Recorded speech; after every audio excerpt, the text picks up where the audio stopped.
And we're live! We're live! Good evening, pollywogs and jumbo frogs, and welcome to Chromatic Chimera, where the story is made up and the XP doesn't matter.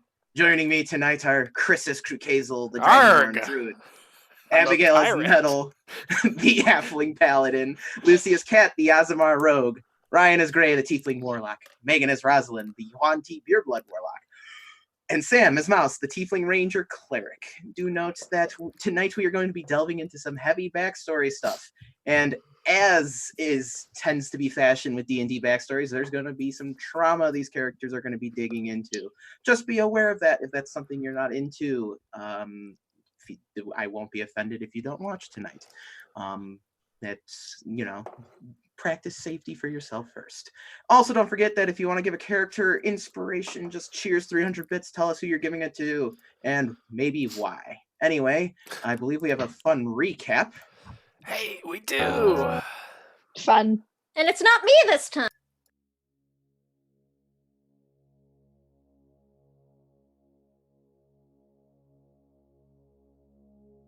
Dear Sancha, I never thought that I would, or could, feel homesick for the city that always reminded me that I was not welcome.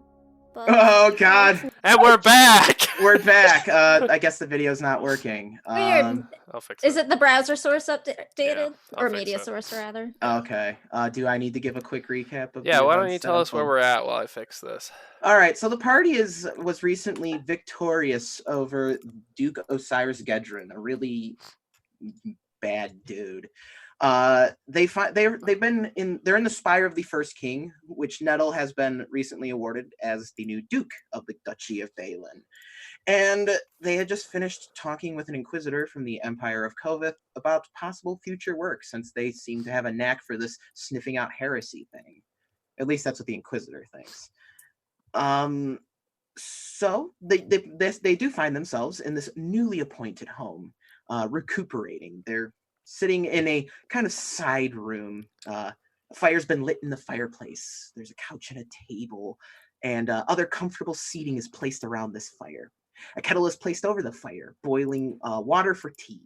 A plate of pastries is set on the table, as well as a few mugs. One of the walls features a painted portrait of a knight fighting demonic creatures, heroically holding them off.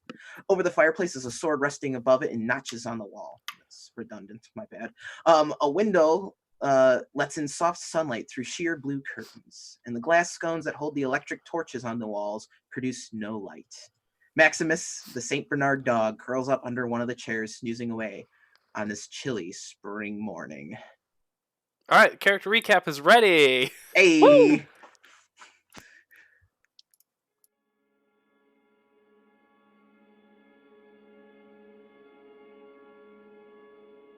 Mother, we have much to talk about. Corvus, you, me, my friends. But let me find a starting point. That is, my friends and we took the Spire of the First King today, and Corvus helped us. We were cornered by perhaps the legion of the Duke's soldiers, and he came swooping in, allowing us to escape and run up the stairs towards the Duke's chambers. In our search for that chamber, we found in one room a portrait of a family. Your family, it seemed. After searching a few more rooms, we finally found the throne room for the Duke, a man I have come to know as your previous husband. You must tell me what you saw in him, because all I could see was a monster. And so, we fought the Duke and your son. We fought his gunner, and we fought his knights. Your knights. Knights that called upon my mother's name to empower them. Used my mother's magic to strike at my friends and me. I barely felt the sting of that radiance, but still, there was a pain there that cut me deeper than anything else before it. Not these useless arms, nor a starving stomach. No, nothing. Nothing compares to having the warmth of my mother's benevolence and power used against me and those who travel with me, looking to strike us dead. That was a pain I never could have prepared myself for. But I had to push it back, aside, out of mind.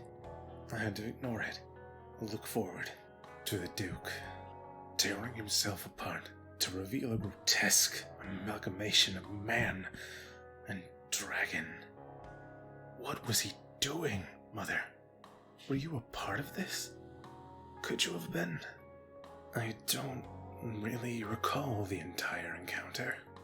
The Duke and his horrible fleshy bulk must have knocked me out at one point. But when I awoke, I saw my friends and his miserable life, and I used your fire to burn him to cinders. I hope you don't mind. Afterwards, we went to find Corvus. I think we found him near death. I gave him what small healing potion I had, and in thanks, he broke my arms. I don't know why he can't understand that you need him back. He told me to ask who you serve, called me a bastard, and flew away. But I made sure to tell him he would pay the debts that he owes. After what I can only assume was an awkward pause, we met with Sir Gregor, and he presented us with the spire itself as a base of operations. I'm not sure how many nights I'll be spending here. I think Nettle is a lord now? That's the halfling girl that is part of our party. I'm proud of her. She's come such a long way. You'd like her, I think. Though I'm not sure about a lot of things these days. Nursing my recent wounds, I went outside to think. Mix Mouse followed me. Mouse is a tiefling like me, a kindred spirit in many ways, though perhaps too many ways. I hope you would like them too. I know I do. They might actually be the first person to see my arms since before you came into my life. They did what they could to help, but we all know these arms are past help. I think we must speak soon, Mother. There are too many things left unsaid, I think. I'm off to the rest of the group now, discuss our next moves. Maybe I'll even speak to you soon. I hope you have answers for me.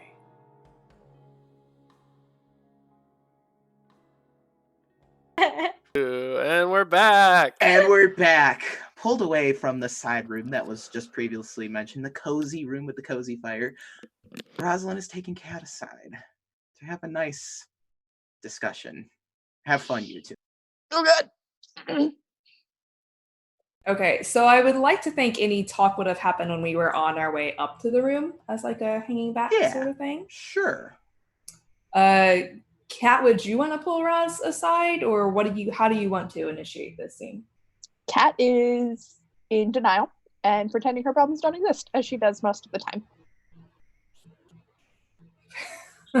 Well, Roz is not going to pry, so this could be the end of that scene. We're so bad at this. Listen, the reason we're really good friends is because neither of us know how to deal with our emotions. Yes, so I will leave it up to you. If Kat's not going to bring up anything to Roz will not pry, and they can just rejoin the group and forget about the Cat Roz scene. She is not moved away from Roz. She has like a hand on your arm. She is not moving away from you, but she's also not talking. Cat, I don't want to be overly nosy or anything, because I know it's really none of my fucking business, but you seem, spooked. Spooked. Are you okay? That thing with Corvus. What is the deal with Corvus? Was that Corvus? The creature? Person? that Ray was talking to? Yeah, the one Gray yelled at and maybe broke his hands. I heard crunching. It sounded I heard, yeah. not good. Uh-huh. No, what about them? Sorry. Oh, it's he knows my sister, and I don't know, I suppose I feel some kinship with him, and it just brought up some stuff. Was he with you guys? I mean, I didn't meet him before all this, and that first time, and he rescued me. That was the first time I had ever actually met him. How does he know your sister? I don't know. I wish I did, but I don't know.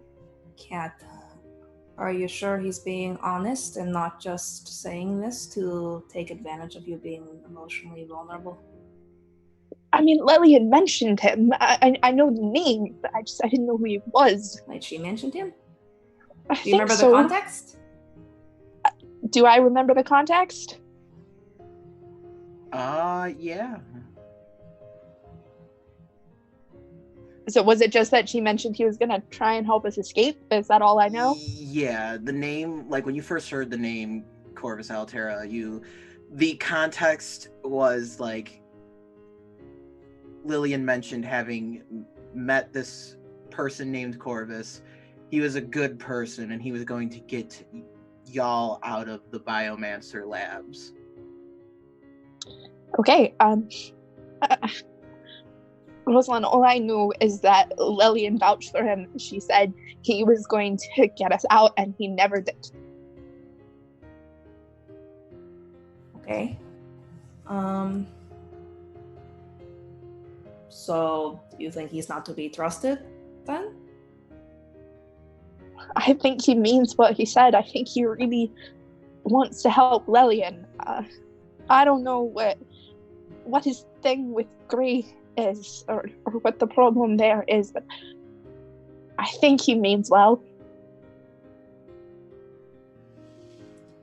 Okay, so he knows your sister, wants to help her and you, conceivably.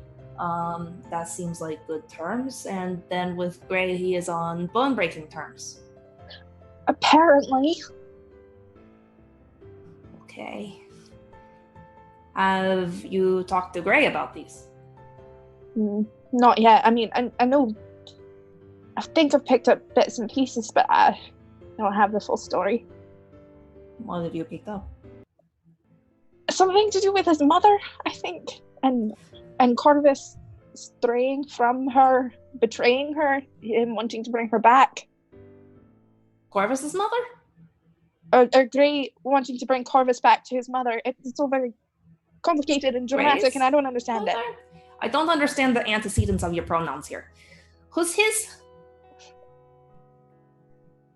Gray wants to bring Corvus back to Corvus's mother, who may also be Gray's mother. It's unclear. Oh, do not see the family resemblance. No. This is very strange. Bloodlines. Okay, so he's mad at him because he doesn't want to go home to mother? I guess. I mean, Corvus has spoken to me about vengeance and what that does to a person. He's made mentions of it corrupting or changing him. He gets angry and rambly, and it's hard to keep up sometimes. Aren't you on a vengeance quest? Yeah, that's why he talks to me about it. Kat's gonna take a step back and kind of, not Kat, sorry, my name is Roz. Roz is going to take a step back from Kat's, just like not letting her go necessarily, but holding her at arm's length and looking her over. Does she appear to be changing color, getting some weird glow about her? Is she sprouting wings? Ross has seen this before. Anything unusual that would be concerning? Not Nothing? as far as I know. Alex? Is she transforming before my eyes? I would leave that up to Lucy to determine. No, she just looks like Cat. Upset, but just sad. But fine. How would you prefer us to handle Bonebreaker in the future, should we come across him? I'd like to consider him a friend. I think he really can help my sister. Does he have any more information on there? I know you don't know where she is. I don't know. I mean, I like to think if he knew where she was, he would have told me, but... Okay. What do you need to feel better, Kat? I don't know. At this point, I don't know. In Dr. Branson's head on a platter, that would help. Well, we're working toward that. I don't think that's going to happen tonight, and you are very spooked. I'm just tired. Well, maybe some rest. You'll do better in the morning. Yeah. Okay. You want to go join the others? Are you okay? I mean, we did fight a dragon thing. Yeah, that thing was gross. I didn't like it. I mean, I'm fine. I don't really get shaken up by these things. It was more just disgusting, I think. Nettle seemed really fine too, honestly. Concerningly fine? Well, I think this is what happens when you adopt a child into a murder group. They become quickly, violence doesn't bother them as much. And if they see weird body horror transforming dragons, you can just shake it off. We are creating a child soldier, and it's quite effective and good for us. But morally questionable. Maybe she's just young enough to adapt, not question things so much. Well, I mean, I feel like she used to ask more questions. I don't know. Yeah. It's something that I think people should be aware of, what we are doing. It's something to think about. I don't think anyone is. Mm-mm. But, like I said, it's working out very well for us. I like the direction she's going. I think she's beating up a lot more things that are bad for us. And she's very brave. Yes, it's good. I like that. It makes me it's a good dog. Take less dog damage. has a gun now, so that's just like one of our more questionable decisions. I feel like it's a good decision. But I guess we'll see when it plays out. Possibly dog. Here's the thing. We haven't battle tested this dog. We're going to have to do some field trials, or else, forbid we get in the battle when we shoot off one gun and the dog's like, oh my gosh, a gun, and starts like running around crazy and inspiring guns. Like, I've seen dogs before when they grab a firework and they chase their people around with it shooting off. You've seen that before? I can't say I have. Oh, I've seen it at some celebrations. It's hilarious, but would be very bad if it were an actual weapon that he was chasing us with, because he was scared and trying to run to us with a giant gun. Anyway. Yeah, that would not end well, I think. No, but it would be a funny end. Before, it's not pleasant. I don't like being shot. I hate guns. I miss simpler times when it was just swords and spells, not snipers. So hard to hit snipers. How are you doing? Assholes in masks. Well, that's kind of you now. Okay, well, not an asshole. I do have a scary mask, and I'm kind of a fan of the intimidating aesthetic, but try not to be an asshole. I think you do a pretty good job. Thanks. I'm biased though. I like you, so you'd have to ask who's someone that doesn't like you. Mouse's brother. Should ask him if he finds you intimidating or an asshole. Actually, I kind of like to know. Yeah. I feel like we're gonna run into him again. I just have a feeling. So maybe next time, maybe like, hold up 1 second, just real quick here. I'm intimidating? If you don't, I'll stab you. Yeah. I mean, even if you do, I'll probably stab you. I do love stabbing. Okay, I think you're feeling a little better. You want to go find our friends actually, yeah. now? You want to go find our friends actually, yeah. now? Yeah, let's go. Okay, let's go. And So- Roz will lead her upstairs. So you enter this cozy looking room. The fire is burning nice. Sitting on the armchair, there's this big fancy comfy looking armchair sitting on it, one leg crossed over the other, holding a little mug of tea is Crew Kazel. And just waiting for everyone to be there. Everyone, come on in. I've prepared snacks, and I have a little plate of candy laid out. And there's 1, 2, 3, 4, 5 glasses of scotch and 1 of apple juice. Oh yeah. Can I get some tea? Oh, What kind of tea do you have? Take out tea bags out of my pocket. Oh, excellent. I'm gonna take some tea. I'm not interested in the scotch. Here, I'll just trade you here. Okay, we'll take that one. What was Nettle's that, already Nettle? sitting crisscross applesauce, just like handed the candy bowl. All right, Cat friends. avoids the candy bowl. He makes a point to not go near the candy bowl. Come on. That was Chris. That was a backstory detail. All right, well, I bet you're wondering why I gathered you all here today. Yes. Wait. I thought you just went upstairs and I've just wanted to say the line for a while. Oh, well, that's, you know what? It sounded very nice and official. Good job, Basil. Thank you. I'm a doctor now, so. Oh, Yes. thank you, Doctor. Good job, Doctor. Well, anyways, if you'll allow me to have the floor for a bit, I have a few things I'd like to get off my scales, if you will. I'll go sit down. So, shall I just get into it then? All right. Okay. Well, we've been traveling together for some time now, and you've all risked your lives for me and each other, and in turn, I like to think that I've risked my life for all of you. I could never repay you for standing with me against the void and helping me reclaim my youth, but I did tell you of my curse well before we made the decision to pursue that. Yet even after this, I feel as though there is a distinct lack of transparency among us, and myself included. I'm not at fault here. Maybe excluding Duke Nettle, but anyways, I'm not asking everyone to bring up their most traumatic events because I understand the negative effects of that, and there are some things that I feel that this party does have the right to know about each other at this point, and especially since everything we've been through and everything that we're going to embark on together. As an offering of good faith, I would like to subject myself now to Mouse's spell that makes people speak the truth, if they would be so kind. Well, I mean, it would affect everybody. I don't want to make anybody, do or say anything that they don't want to. Alright, well, you can just pretend I'm under the effects if you want.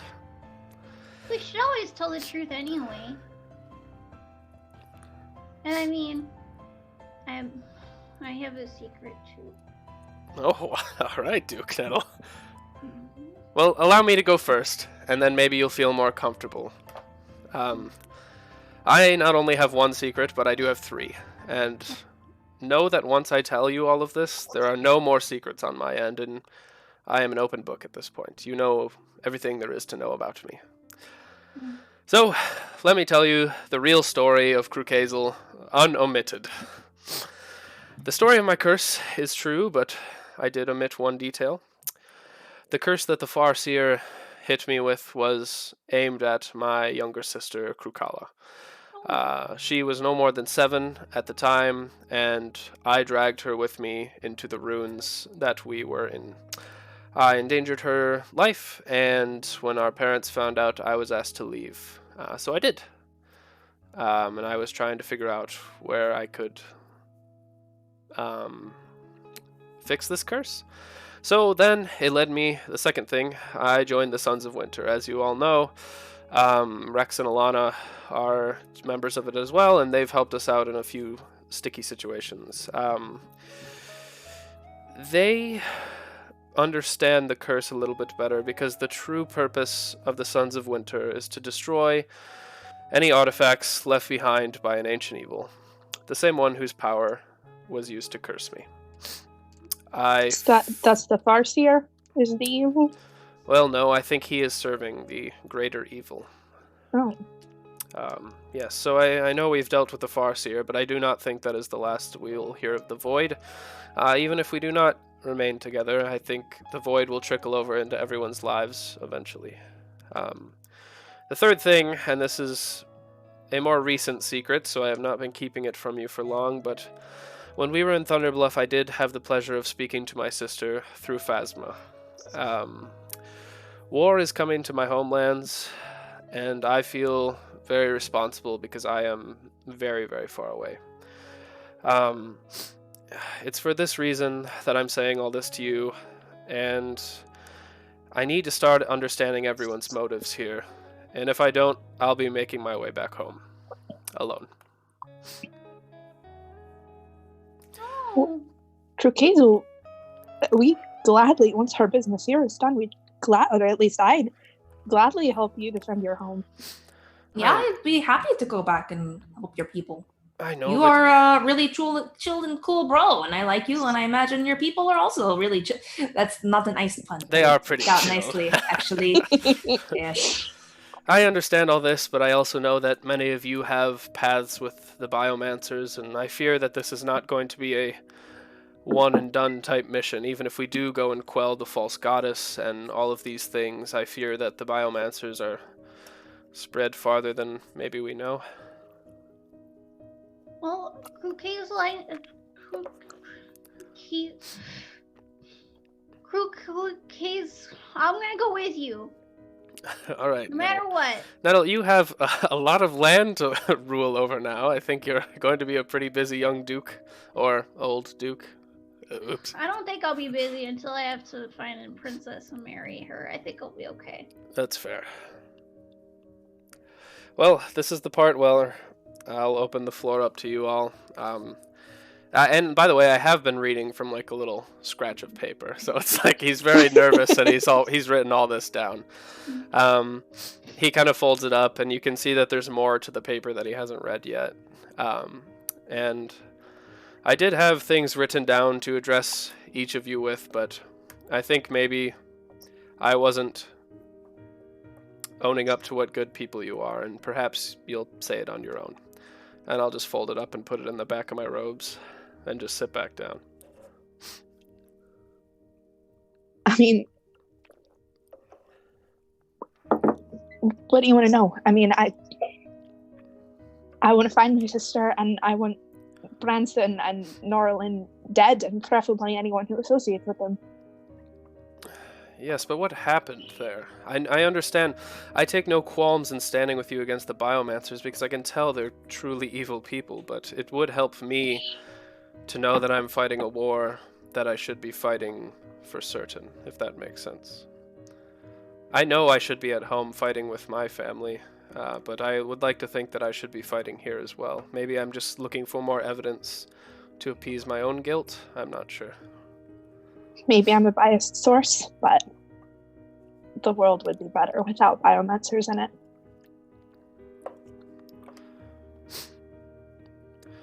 Alright, well, I guess that brings me to Gray. If our goal is to fight these Biomancers, I'm not sure why we are pushing our strongest ally away. Every time we see Corvus, it feels like we antagonize him, and I feel as though I have made an enemy from association at this point. And Gray, I will never be able to repay the kindness you showed me of learning a spell to just try and cure my illness, but I do need something, or else I feel as though I am in the wrong place. Yeah, I for one would like to help Corvus, and I think he can help us. If there is some terrible thing Corvus has done, then I'm all ears, but he's saved our lives twice now. Well, some of us. He's kind of scary. Saved my life. Yeah. He's kind of scary, though. He is scary, I'll give you that. Yeah, but I don't think he'd mean, unless there's something I don't know about him that Gray does, I don't think he'd actually hurt one of us. Well, Intentionally, aside from the hand breaking thing. Well, I suppose we all have a bit of a blind spot when it comes to family. How do I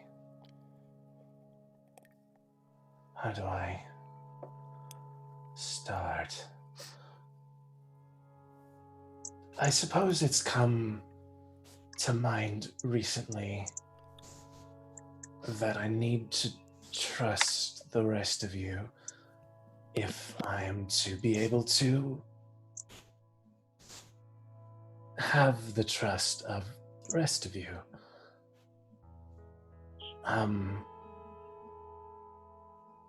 So let's start at the beginning, I suppose.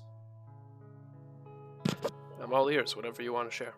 Well, I was, as you might remember, I was born in Madrid, for which I lived on the streets for 20 some odd years.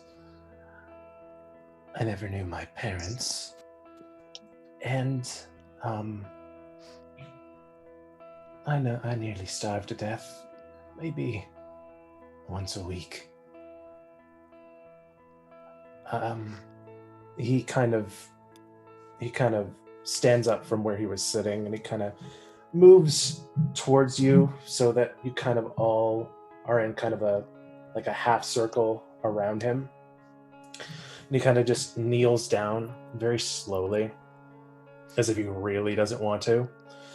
And he kind of puts his sleeves, what looks like would be arm up, and he just moves to grab one sleeve, pulls it up, and what you all see is an arm that is far, far thinner than any normal arm.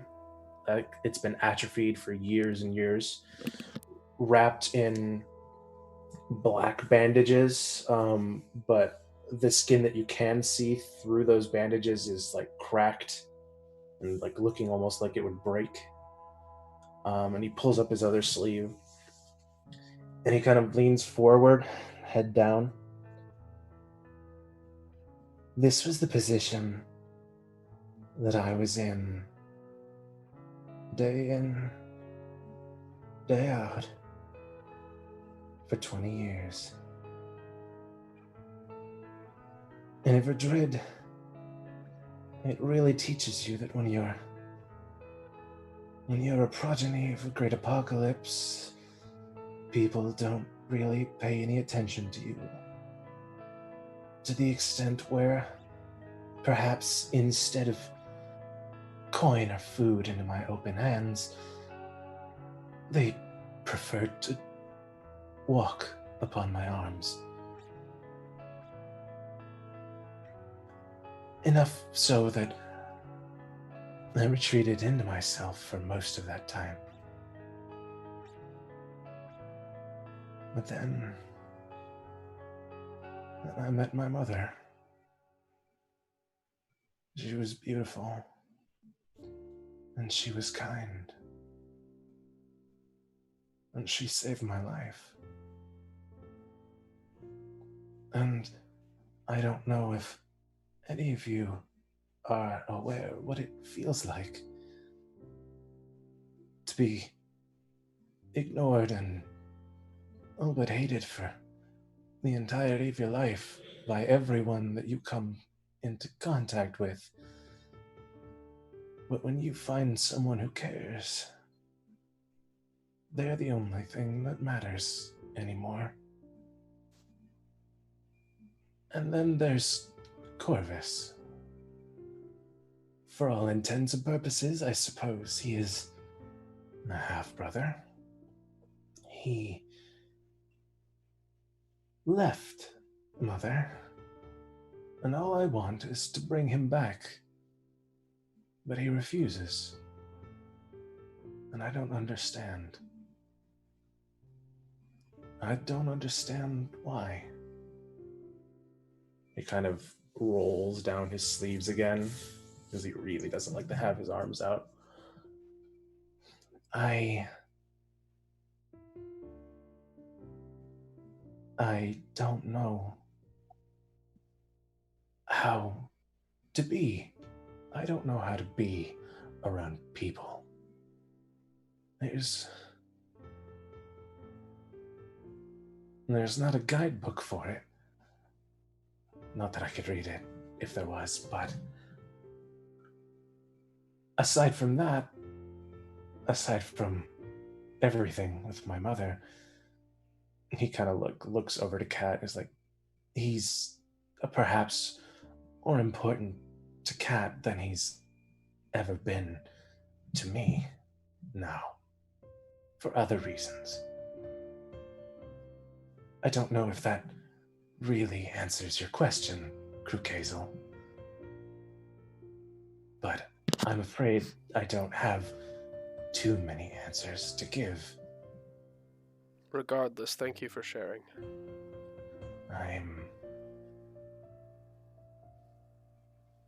I'm not sure how to be a friend, I suppose. I've never had them besides Nez, and when I can just send him away if I want to, it's not exactly a normal friendship, I suppose. It's...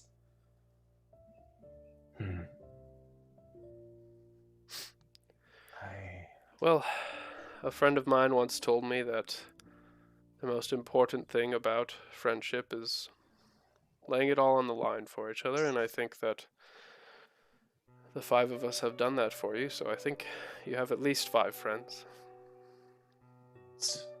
Regardless of if you want us, I guess. Kind of stuck with us at this point. And it all started with a small halfling child trying to sit at my table. Oh yeah. That's really sad. I'm sorry. For I what? kind of feel like we should have burned Verdred to the ground. We could go back. I thought we Yeah, we rescued can it. repay him a visit. Nettle's a I duke. don't think dukes are supposed to commit arson. That's fair. Oh, look at you knowing words. That was good. Yeah. My secret doesn't. It's very. Now I feel stupid. No, I don't feel stupid. There's nobody here but us, Nettle. My secret was just that I wasn't watching Maximus and he got into Cuckoo's peppermints and ate all of them, and I said that it was a squirrel, but it wasn't a squirrel, it was Maximus, and I'm really sorry. Is Maximus okay? Yeah, he's okay. He's a magic dog now. He threw up a lot, but Okay. he's fine. What was this? You broke him. Good job, Abby. It's okay, I can make more, Nettle. But I just feel silly because, like, that's all I've got, and it's the worst thing that's ever not told somebody, and you're over here talking about getting cursed and having your hands stepped on, and now I just feel bad. Theft is pretty serious. Yeah, so that was. It's good Thank that you you got for- that off your chest. Yep. You might have Thank to you give for me, sharing. like a title of royalty or something to make up for this. Oh, I think I can do that now. Do you want me to do that? I mean, if you think that would be good. Do you want to be a knight? I think I can do that. That'd be cool. Can you make Krukazel a knight of the realm? Oh, I think that I would can be make everyone sick. do you guys want to be knights? Oh man, if I came back a knight to my parents, they'd be like, "Oh, Krukazel, I'm so sorry I banished you," you know? But Do you guys want to be? That's really sad, Krukazel, but do you guys want to be knights? Oh, that's pretty awesome. I don't know. What but I have been responsibilities thinking- does it entail? I don't know yet, but I have been Okay. thinking that, like, I'm gonna need some advisors, and you're all a lot smarter than I am and older than I am. Like, some of you are a lot older than I am, but I could really use some help. Well, we'd be happy to help you. I don't know anything about running a dukedom, but I don't know. I'll help where I can. I do feel like I've gained some wisdom in the past 15, 20 minutes, so... Yes, I feel more open to talking myself. By the by, I think we've all grown. there is one other thing I suppose I could tell you. My name is Clarion. Clarion Race. It was given to me by my mother, but Gray works just fine, I suppose. Which one do you prefer? To be fair, nobody ever calls me Clarion. So Gray works. Okay. As long as we're airing such things. Secrets, I think it was called. I think it's good to know. Sorry, just in case you get an email or something, we know that it's actually yours now. Yes, tax season is coming up, I suppose. Exactly. Nettle's gonna be on it. We Wait got a to be second. ready. Wait a second, someone said something about collecting taxes, and I don't even know what they look like. Do I need a shelf for them? Am I so... How what's an appropriate collection for a duke? How many do I Probably need? like a basket. Basket? Maybe appoint some people. Yes. We can ask Sir Gregor how that works. Sophia, yeah. I was going to say I need to Yeah. have Sir Gregor forward my W-2s to the Spire of the First King. What's that? Tax. It's like an What do they adventurer's. look like? It's like a little slip of like parchment. You'll be okay. We'll get like a binder. Wait, so do I'll I take need you to the frame? store later. No. Do I need to frame it? No, you just No. kind of stuff it away and hope it never comes back to bite you. That's not a very good collection. Well, I do think rocks somebody instead. probably reads them at some point, make sure nobody's lying. No, I don't. Yeah, we can collect rocks. I mean, you said you wanted to start a mushroom As garden. you're talking about taxes, one of the servants pokes their head in. I was just checking if y'all needed any more tea, maybe some more crumpets. I would could like go an for a entire snack. Do turkey, something that's please. not candy. I can Yeah. bring an entire turkey. Yes. Thank you. And then some like pastries maybe? Could go Sure. for pastries Some and tea candy. would be nice. Sure, I can get all of that for y'all. I'll be right back. Thank you very much. By the way, don't worry about the taxes thing. I'm sorry, I overheard. Sir Gregor will swear you away on that. Excellent. Thank you Thank very you, much. kind individual. Did we want another turkey for the rest of you? Because that one's for me. Yeah, turkeys and pastries. Sounds good. Okay, are we going back to Mouse telling just eats a secrets now? candy. Yes, back to the secrets. Okay. On the subject of names, some of you already know this already, but I don't think everyone does. My name is not Cat Steel. It originally it was Katarina Partridge. I would prefer to be Cat Steel. That's the name I chose. It's the person who I decided that I wanted to be. And I don't know anything about my family or where I came from. I was at least told I was abandoned. Yeah.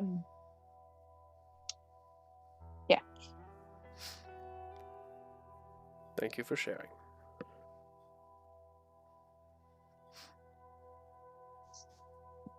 Don't know what she might want to know. I'm still, I guess, kind of newer. I don't know any of that void stuff you were talking about, but it sounds pretty serious. Oh, yeah, pray- there was like a monk, and we fought the monk, and we had to go into portals to fight the monk, and I'm pretty sure I died, and then Krukazel died, and then I came back, and then I stabbed the monk, and the monk died. But then, A church started to fly? Yeah. Oh, yeah, we went to space.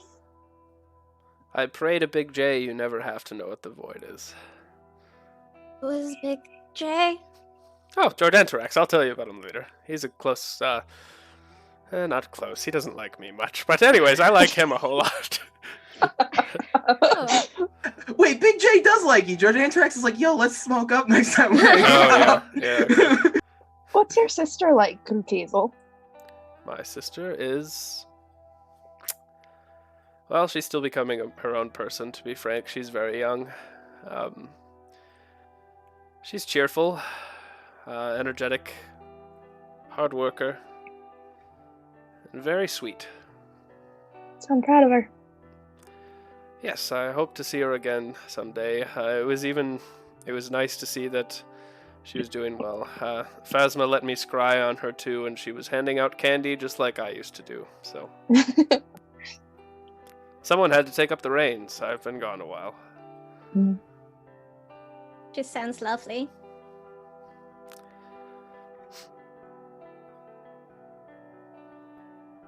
Yes, I'm sorry that you all have different relationships with your siblings.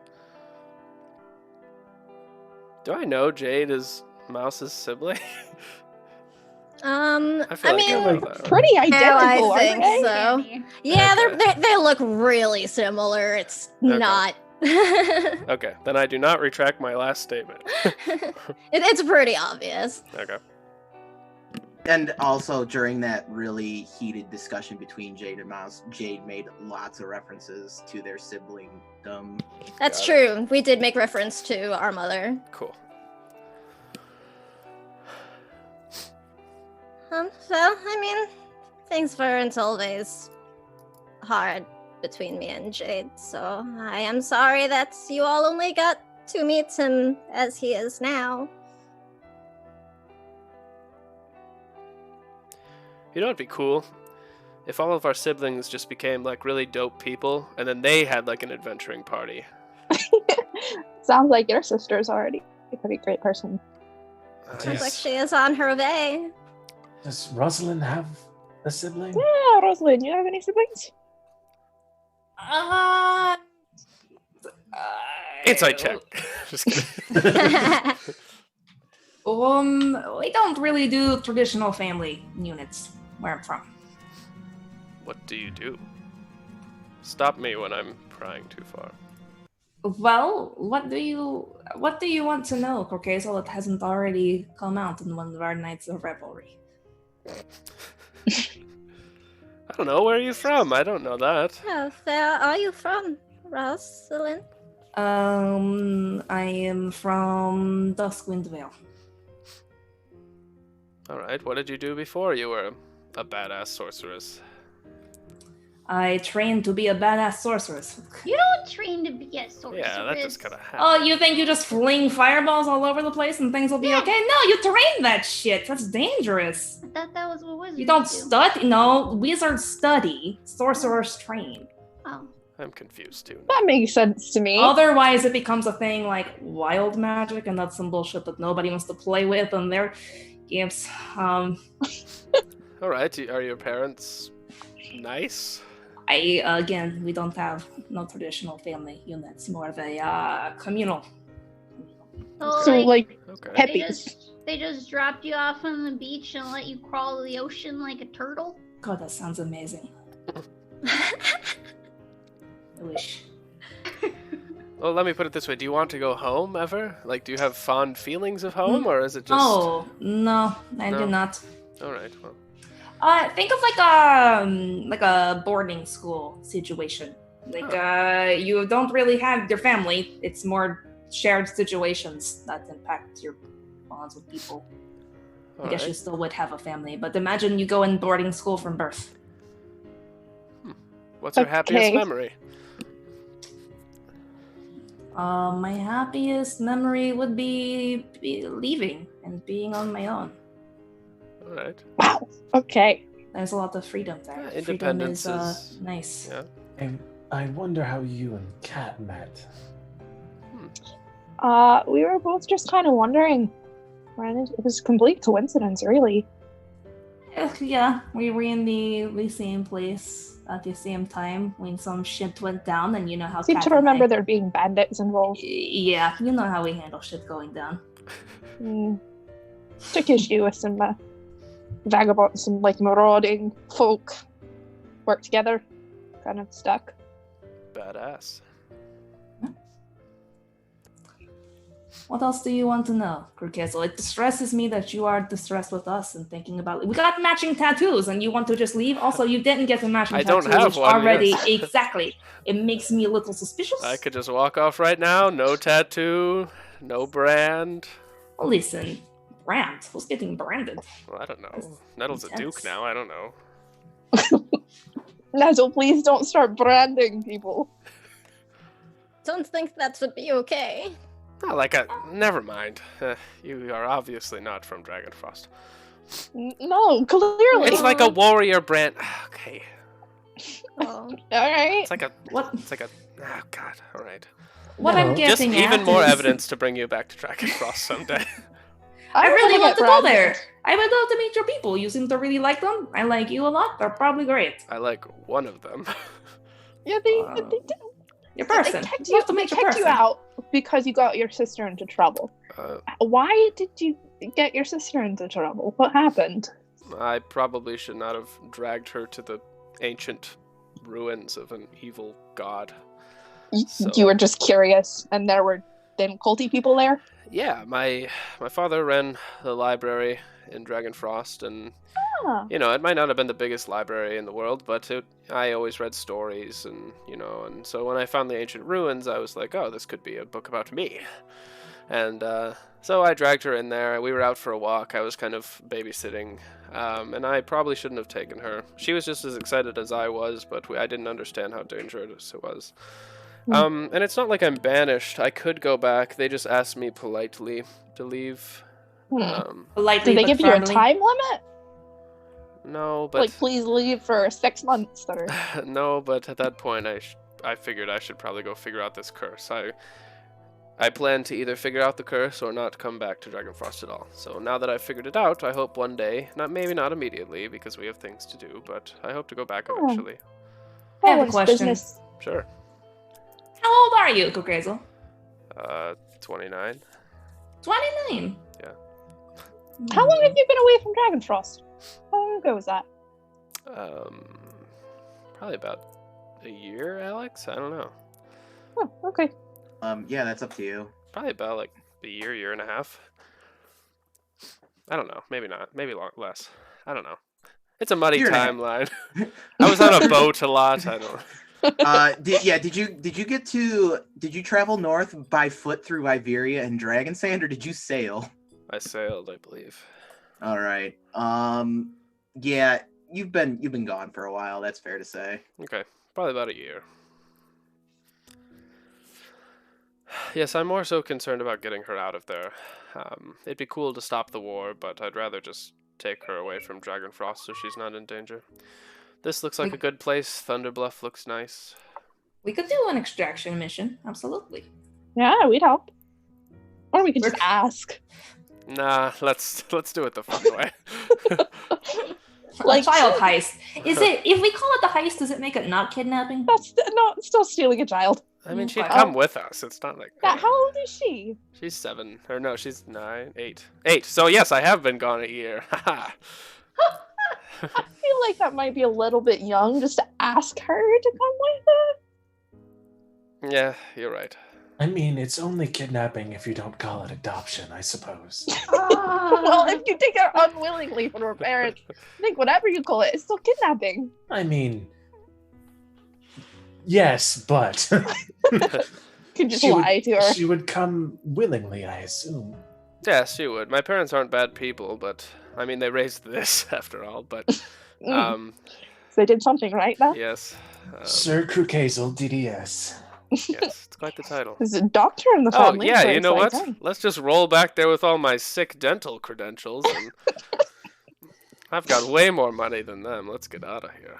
Your credentials. Credentials. Credentures.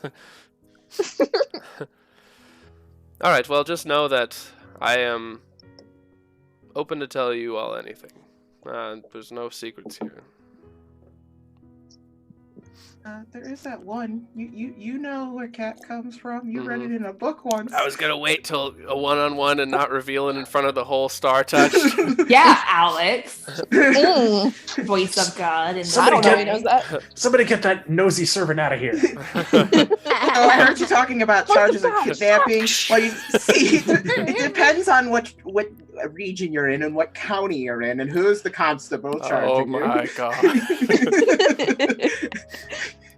Overly helpful servant drops off like 3 turkeys and a whole bunch of food for y'all. Okay, so I had no idea it was bothering you this much not to know stuff about your friends. I don't really care where you guys came from. Not that it's not important, but I know who you are now, and you're important to me now. So if there's something you think I should know, tell me. I will care. If there's something that you want to know that I haven't told you, ask. Just for the future. Thank you. I don't think it's so much where you all came from as where we're heading, if that makes sense. Going wherever you're going. All right. Well, hopefully we're going to Fenhold first. I'm down for whatever. I'm going where my new Duke tells me to go. No, you don't. She's technically okay, the all right. highest ranking one. I know, Nettle's the best out of all of us, but we knew that, I guess. That's very true. I need to go after Jade. And as far as we know, that's where he is, right? Fenhold? Yeah. That was the last thing we heard, at least. I don't know where, if he might have gone somewhere else after everything that happened, but seems the best place to start looking again. Okay, we could do that. I think I just have to, check in with Sir Gregor first. Of course, Nettle. Yeah, just let him know where we're going. Make sure there's someone to look after things here. Okay, I guess I can go find him now. What? Why don't Hazel, we... before we break, did you have any more questions or anything? No, I just needed to get it off my chest, especially after the whole dragon fight. When I literally had a sword in my chest, I figured it was a good time. Yeah. That was bad. I had 1 hit point. Not that I know what that is, but... And look, I know that I might have been a little aggressive, but I felt like I needed to say something. No, it was a fair point. I feel that before we go to Fenhold, I should warn you about Nora Lynn. I think I probably have more thoroughly expressed my distaste for Dr. Branson, largely because he's the head of the snake, really. I don't know if the whole Biomancer operation will collapse if he's taken out, but he's the real mastermind. He makes the most things happen, organizes, has quite a lot of the ideas. But Nora Lynn was his favorite of all, I suppose, the regional managers of the Biomancer. So she is not an experimenter. She is a scientist, but she worked for Dr. Branson. But he kind of let her do mostly her own thing. So Dr. Branson kind of has everyone divided by their specialty. Let's call it that. For example, there's Dr. Skanevald, who specializes in void manipulation and whatnot. Nora Lynn specializes in manipulating and modifying the celestial. Oh, we hate her. Yeah, she's bad news. She's bad news. Let's go rip her in half. Yes, please, let's. Oh wait, that's Vovak.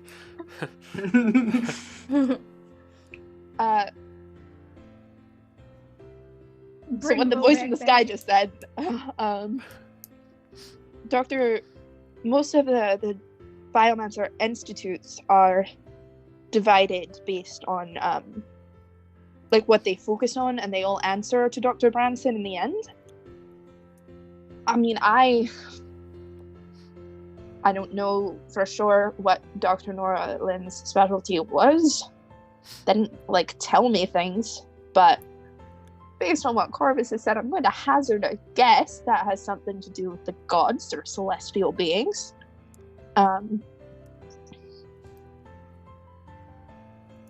She was the one who was... I mean, she claimed that she was the one who found us when we were abandoned. According to her story, she was out wandering, looking for some ingredient or herb or something on the mountain, and she heard crying, and she found me and my sister just left there on the mountainside, no one, nothing, just alone there, and she saved us and she brought us back. I didn't think to question her for the longest time. Didn't think to ask how she knew our names, how she knew anything about us at all. I just trusted her. I believed in her, and she's a very dangerous person. I'll scoot over towards Kat, and I will hand her a a folded up note about what I read at the library. I made a copy of it. I will read it. Remind me what it says. Let me go and I have it right here. Oh, you do? Yeah. Okay. So this is what I copied down. I said, the Partridge family, turns out, thanks Alex, is an old noble family that was deposed.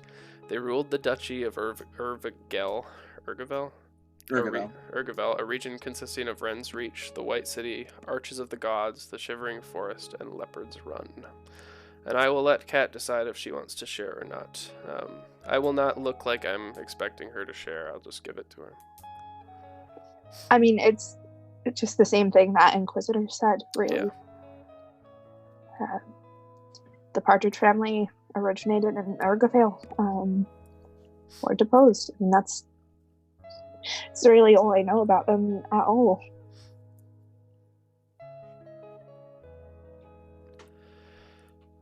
Yes, that's all I could find at the library. I was gonna wait till it felt like the right time, and it just didn't really come. So I'm sorry you had to hear it from that asshat. It's okay, at least I heard it at all. Also, another qualm I kind of have is I don't really want to go work for that guy if 3 of my party members can't be themselves in front of him. Or 2, I guess. I only saw 2, but... This is true. I don't trust him at all. In fact, I kind of hate him a little bit, just based on the vibes I'm getting from everyone else. However, our interests do line up. So, I will leave this decision. We're going to do the thing anyway. The question is, do we take his money for doing it? Why not take That's his money? fair. It's less money for the Empire, more money for the Star Touched. It sounds like a win-win in my book. We just have to deal with him and his stupid face for a little bit. Yep. You're right. It's less him and more everybody from that area. They're all assholes. Just If trash Mouse talk. really does not want to deal with him, then we won't deal with him. It's that simple. But, I do not want to work for those people. Honestly, would be dangerous for me to spend too much time around them. They do not, if they were to find out, about, they would not like me because I am a tiefling anyway, but if they were to find out that, I follow moral facts, I would, probably be killed. So I would rather try to keep my distance, but I understand, you all need money. I am okay pretty much with, my hunting and the guild. I just want to get clarify. paid from there. So if you all, need to go and take some work from them, I understand. I just and I will help with what I can, because it sounds like there are some terrible things happening in that city that I'm sure the Blackcoats would like me to go and take a look at anyway. But I cannot take their money myself. Rosalind, what did you want to say? Yes, when you say that you all need money, blah, blah, blah, blah, I'm okay, blah, blah, blah, blah, blah. Are you secretly rich? You have to tell us now. We're sharing secrets. Yep, zone of truth. No, all I have right now actually is what we just got from that Inquisitor, and I have no intention to keep it longer than I absolutely must. But well, if you're looking I spent all the rest of my money on potions. But no, I do not eat except for my good berries mostly, and when I do eat other things, it is things that I have hunted or gathered myself anyway. And I mean, I work for the Blackcoats. I am in the guilds. I can take a contract anytime I need, funds for something else. But what about ice cream? I cannot really eat ice cream. Why not? All. It kind of makes me feel sick. Are you lactose intolerant? Sort of. Food does not agree with me very well at all, so I cannot really eat food that is not magical in nature without getting sick. But you need to eat food to live. Yeah, that is true. I do eat food to live. It is just I have to eat, my berries or Krukazel's fancy candies. But See, they're pretty good. Looks at everyone else except for Nettle. Well, perhaps. I am confused. All right. Well. So I mean, you should all, don't not take this work, just because of me. That is okay. I certainly understand. Just, I will not be able to go with you, I think, to meet with them. At least I probably should not. And well, as long as you're okay with us working with, I mean, you don't have to have anything to do with them. As long as you're comfortable with us dealing with them, then we will. But if you're against it, then we won't. I mean, I understand. I know you are, working with them for the work, not because you believe in them. The Inquisitors are, they pretty much represent, the church in the Empire. And if, you do not follow Kovar and are not human, they generally do not like you much. Gross. They didn't say shit to me. No, it is not everyone. I mean, tieflings are not really liked by most people, given where we come from. Yeah, I find it best to look as close to normal, average, completely unremarkable in every way human as possible when dealing with them. It just saves hassle. Well, wait a second. That talk would have gone very differently if I had not been disguised when we saw him. Wait a second. Yeah? Who's not human here? I'm not human, Nettle. I'm half not half dragon, but I was descended from dragons. That makes sense. Yeah, that's kind of why I look like some of the dragons we've seen. Raises a green hand awkwardly. I'm currently a little unclear on the state of my humanity at the moment. I don't actually know right now what's happening with that one. Also, Nettle, you are a halfling. Well, yeah, I know I'm a halfling. Okay. But, okay, I thought everyone was a human. So we have two humans. So Gray and Raz are the humans. And then everyone else is something. From my understanding in halfling culture, anyone who is not a halfling is a human, correct? Sometimes there are elves. Okay. No dragon boy. All right. And some sort of elves. What about the frog guy in your town, Nettle? He's just old, that's all. Old frog halfling. No, Nettle, We don't talk about that. I am also a tiefling. What?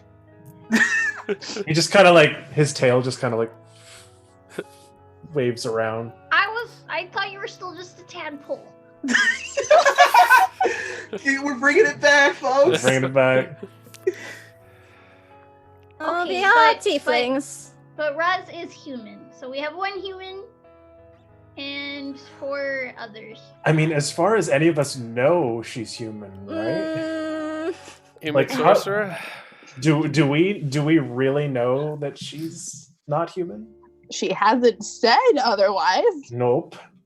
Because someone's not sharing. It's secret sharing time, Rosalind. No, No Zone one of- ever asked. Zone her of truth. directly. You I guess I am it has been a few asking. times. She's been a little cagey. Nettle is asking right now. Who's Raz not not human. volunteering. She specifically asked who here was not human. You're lying in our truth time? She's not. Goodness. Lying requires actively doing something. No, there's Lying my by bio-mission. omission. There you go. Okay, so we have a question mark, 2 tieflings, and a dragon man. And 1 human. And a duke. Oh, yeah. I don't think Duke is a race of its own. See, Hey, maybe. Well, I've never had a you know formal what? education. Mobility. It could be. Because if I'm a duke and then I have kids, they would also become dukes. No, they're dukelets. That's a hereditary type of focus. I thought they were called dookies. Oh. Why? Dukelets? I don't All know right, the I think- terminology yet. I think we need to I would like explain- to end with a toast if you're cutting us off, but yeah. Yeah, but before I end this lovely scene here, I do want to explain for the newcomers where this joke is coming from, because in Nettle's hometown, the local mechanic is a bullywug, and the bullywug is convinced that if the person remotely looks like a human, they're a human, and referred to the tiefling as a tadpole because he still had a tail. And Roz and Kat looked at each other and went, "Yep, human." Big humans. Sure. Humans. So, yeah, go ahead and make your toast, though. Sorry to interrupt. No, you're fine. I didn't know if you were just cutting the scene. Yeah, we can move on after that. I have a pocket full of candy. I would like to return to Crew Hazel that is just accumulated that I've never eaten. I mean, they're all vanished good berries now. Oh. I actually have a thing to drop his mouse before we move on. Sure. And then if Yeah. anyone else does, just like raise your hand or say something. So if like people are starting to like get up to leave, Bess will just hunch down in their seat and go, actually before everybody leaves, if we are all being honest, there is one thing that I also lied about. I am sorry because I know we have not known each other very long, but I think now you understand a little bit more about what the Empire is like. Maybe you will understand. Rosalind, you once asked me if, I ever, like, saw a bunch of, stars and, spoke to, like a god or anything, and I said no, and that was not entirely true. It was a forest, not a field of stars, and I don't think it was not, Azovia like you all spoke to, but I was saved once by Marlfax, and they put their hand to their necklace, and I'm sorry that I lied when you asked, because, I mean, I know now that is why we were all brought together like this anyway, and I should have told you the truth. Yeah, it's very confusing to me that you would lie to stand out instead of like telling the truth to fit in, because you seem like you don't like to stand out so much. Well, I mean, it's, in the Empire, nobody could know that I follow him, and if people knew that I died and come back, that would, people generally don't like hearing about the cycle of life and death being messed with. I had a thought about a thing we should probably discuss based on what Mouse just said. Sorry, Mouse, not to interrupt. Oh, did we die? Holy shit. I died, in case anyone had forgotten. You and Ethel were fine. I did die, very briefly did die, and was brought back, and currently owe the Soulwell a debt that we will have to pay at some point. Oh shit. Well. Elaborate, please. Well, it says something about a soul for a soul of equal value. So, Are you going to kill me, Cat? No, not you. We did originally think, perhaps that asking Corvus to volunteer might have been a viable option, but I'm starting to rethink that. And with this discussion of this false goddess thing, it got me thinking, like, if she is like Corvus and Lillian and I, then maybe, and she's a bad person, maybe she's a viable option, which does mean we should probably hurry in that direction. Alright, we can do that.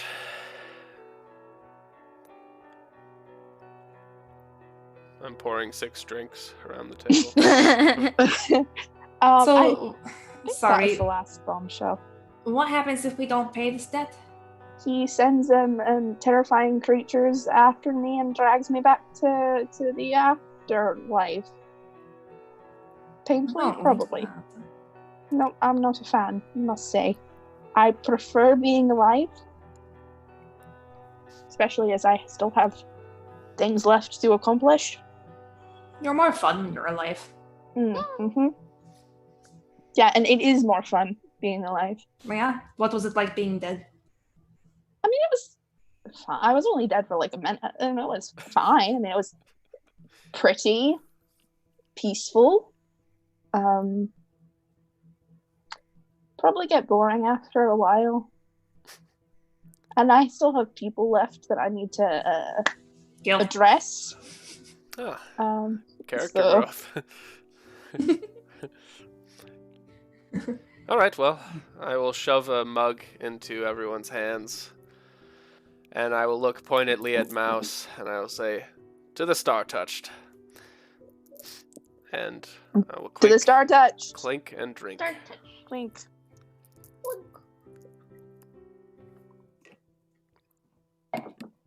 I like how we all drink. You have to. In real life. It's bad luck. I don't have. Thank you all. I'm sorry that I did not tell the truth right away. I'm sorry you didn't get a matching tattoo with the rest of us. I don't know if that is for me. I mean, half of us don't have them. Well, like, most of us did not do that. I don't know about that. That sounds like math, and I'm not doing that. Gray just looks at his stomach, and there's just like a tattoo that Roz did while I was asleep. Thank you for the raid. Hi. Welcome. Hello, DM Irene DB. Thank you for the raid. You're stopping in at the perfect time. Party's just getting done having a serious chit chat about all their backstories and just like. We all died. Two of us died. So now I'm thinking, did we die on the train? Shit, have I died twice? Huh. I faked death once. I mean... As you're kind of chatting, there's a light rap on the door. Annoying. Hello? I'll go answer it, I guess. It's Sir Gregor. His side is all bandaged. He's got like a big old bandage all up over his arm and on his body. You know, it's stained red with blood because, if we recall, he was shot by a machine gun. And he's just like, I hope I'm not interrupting anything. I do need to talk to you. And he points at Nettle. And Rosalind, I would like to talk to you when I'm done with Nettle here. And I'm sorry to interrupt. I know the tension may be a little high post-battle. You're all Attention good. with this party. We're like a family. Yeah. I Yeah. think we're all feeling better, closer, more Nice bonded and as fun with this people. scotch. Also, yeah, there's alcohol if you'd like some. he pulls out. He grabs a glass. He's like, "Oh, thank the star for this." Takes a swig. My side is hurting something fierce. Well, anyway, Nettle, this isn't really anything super private, so Okay, what's up? So as a duke, you're going to be inheriting many responsibilities, and that responsibility includes looking after this duchy of Bailey. There are a few matters of business that you have to attend to. And I know it's not going to be enjoyable, especially for someone like yourself who's more hands-on and likes to get down and dirty, kind of like myself. First order of business is we're going to need to distribute food to the inhabitants of Balin. Oh, okay. I can do that. Well, I was thinking because you have the 2-year reprieve from any aggressive action, we could utilize military and law enforcement to help distribute the food. Oh, okay. I mean, Can I don't. come with? If you want to, but you're gonna have to go to 1, 2, 3, 4, 5, 6, 7, 8, 9 different settlements. It'll take quite a while. Well, what do you all think? Should we go help we have the some hungry? things on the agenda. Like, I'm all in favor of helping the hungry, but we do have things on the agenda that are kind of time sensitive. Right. Other orders of business. We're gonna have to start repairs on the Spire of the First King, get it back in tip-top shape. It did take a few cannon blasts. And well, also we're going to have to introduce you to the Council of Stars as the 4th noble seat. You're going to need advisors. I have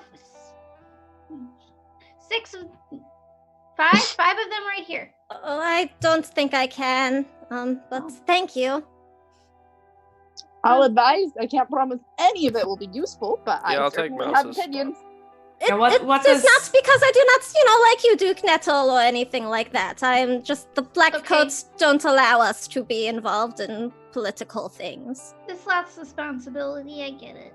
No, that's not the problem. I would just have to leave the Black Coats, and I can't do that yet. What was that, Rosalind? You were going to say something? I was going to ask, what do the responsibilities of advisor entail? Advising Duke Nettle on matters of overseeing the duchy, being a confidant. It depends what advice Nettle needs. For example, she might go to, say, Cat for matters of military, and then go to you for matters of, anything else, really. I lead over Nettle. Administrative duties. Come for me for military advice. It basically amounts to kill the thing and move on. Tax collection. But anyway, she can pick her own advisors. I feel like that's what we do anyway. Well then, perfect. And then there's one other order of business that I don't really recommend anyone else do. I would recommend it's something that you do. Okay. As you know, as was mentioned at Sildena, before we besieged this spire, the dragon Belorgrim has been burning farm fields. Oh, yeah, that's not good. And if we are to keep food stores up, if we are to keep our citizens fed, the dragon will need to be dealt with.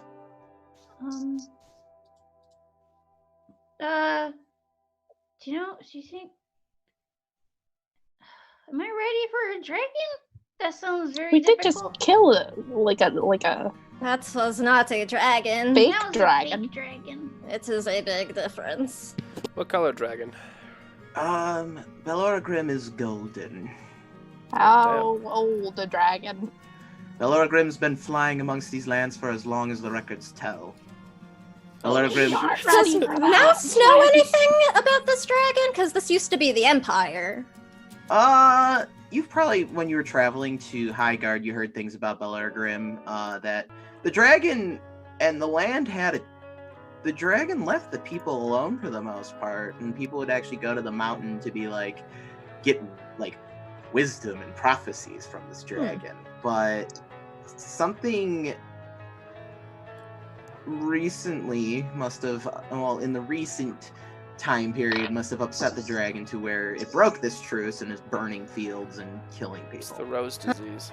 Like, Yeah, I was literally just like, I mean, it's Sam's got an correct. idea. I mean, we could just go ask it what's the matter. Well, I mean, you could. It's just most people don't think to do that with a dragon that's burning everything that it sees. Well, have you sent a dragonborn to talk to it? No, I have not. All right, But let's I'll do have a this. look. If it does not want to talk to us and does want to fight, it will kill us all. Oh, come on. Yeah, I mean, you're right. What's the harm? Let's try it. I mean, it's on the way, right? Sorta. It's Bellergrim's Den is northeast of your current location in the mountains, so it'd be on the way to Urgavel. Oh, never mind. Uh, Maybe that's a... how urgent is this dragon thing? I'm assuming pretty urgent. Yeah, it's urgent enough that it requires attention sooner than later. How long will getting to Fenhold take us? Approximately 4 or 5 days, depending how caught up you get in the swamp. And Oh, we Not can... my favorite terrain. no, the dragon, would that be between Fenhold and Fenhold's, Urgavel, sort of on the way? Fenhold's to the west of the spire. Urgavel's to the northeast. Bellergrim's Den would be like the halfway point between here and somewhere in Urgavel that's civilized. Alright, so we go to Fenhold, we solve that, we come back, we kill a dragon, and we go to Urgavel. I never said you had to kill the beast. Don't kill the dragon. All right, Just I recruit the dragon. Talk to the dragon. To kill Dragonfrost's enemies, yes. Got it. All right. Close it up. And well, other than that, that's all I've got for you. Anyways, Rosalind, whenever you have a moment, I would like a moment of your time. Okay, like here, or do you mean like more private? A little more away from the group. Come on. Have fun, Rosalind. Gray, Okay. Gray's gonna go ahead and expend some of his healing pool to try to patch up Gregor a little bit better. Sure, we'll say it works. Oh, well, thank you. So, hurts a little less now. Yes, maybe, best to heal as much as possible before strenuous activities. Wow. Sir Gregor's trying to ignore the joke. That's What joke? Gray doesn't know about these things. the red as a tomato. Well, anyway, Nettle, Dietmar Winter will come to take care of your stewarding duties, and well, I'll have to be returning to Thunderbluff soon. So it's been great seeing everyone. Until next time. Ooh, Gregor. Will you check on my dentistry when you get there? Oh yes, of course. Thank you. Just send word if things are burned down and not going well. I'm sure things are going well. We needed a public dental plan in Thunderbluff, and now we've got one thanks to you. Hey, not a problem, Gregor. And by the way, payments should be coming monthly for you. Hell yeah. Just send them here. That's probably fine. Just send them Spire. Ask for Lord Croquet. Just kidding. Sir Crucizel, if you're gonna be a knight. Should You're the already name of knighting this... people. Sorry. No, it's a joke. It was a joke, Gregor. Should the name of the spire be changed? Yeah, it's not Spire the First King anymore, is it really? Yeah. The Well, Swift-Split Spire. It's always. That's good. Has a good ring to It's it. not bad. What are you saying, Gregor? It'll always still be the Spire of the First King. It's where the where the Yormoths came from. Gedrin was a false ancestor, let's say. Like to make the claim that he was descended from their line, but I highly doubt it. No, I understand. It's like there's this one really tall building in Acorn. It's made of a mushroom, and it was owned by one person at one point, and they called it. Well, their name was Sears, so they called it Sears Tower. And then Oh my Sears God. died, and then it was changed, and it was bought by someone named Willis. and then Willis Tower is Willis's tower, but no one calls it Willis's tower. They all call it Hashtag She's Chicago. still going. I mean, if Chris, cut Nettle, the stream! Cut the stream! if Nettle wishes to rename the Spire of the First King, it would be an unprecedented event in history, but it's well within her power. Yeah, but no one would listen to it. Everyone still called it the Spire. Did you not listen to the story I just said? I did, Nettle. I did. I know about the Sears Tower, the Sears Mushroom of Acorn. I'm well aware. I hate you all. Y'all get on me for my jokes. Jeez. Anyway, it's been great seeing you all. Until the next time, may the star watch over you. Yep. Rosalind, we love you. Have fun. Bye, Rosalind. I'm sure I'll be back soon. I'm not like leaving on vacation or something. I know, it was just a tense situation, and now you're going away for a little bit, Okay. so I just wanted to let you Alright. know. Be back Normalize in a minute, it. probably. Okay, alright, love you too. I'll see you in like 30 seconds. Yeah, there we go. All right. Okay, she's going to grab her glass and Good on chug the rest of it and head out after Gregor. So you're kind of walking through like this corridor. It's still a bit messy because, well, post-battle things. And Sir Gregor just kind of turns to you. And how are you holding up since the battle? I'm doing okay. I'm glad that you came to see me because actually there was something that I wanted to give you and I forgot sure. about. And she will dig around in her pack and she will produce a white feather. Your Ooh. large white feather. This was from the Duke's robe. I thought Sophia might like to have it. Of course. If you were going to talk to her. I probably will talk to her before leaving. After all, Nettle does not want her to leave, and I think she should know that she's more than welcome to stay here. Yeah, I can give this to her. I don't know if she's gonna want it, though. She never did care for, her stepmother. I guess I just wanted to give her the opportunity. It's all that's left of her father. Yeah, that's perfectly fine. I'll see, and if she doesn't want it back, I can always return it to you. Gray might like it if she doesn't want it. Sure. I don't really know much about Gray, but an interest in the holy is always a good thing, I suppose. He's an interesting person. You should get to know him. He's difficult to do, though. He is a hard nut to crack.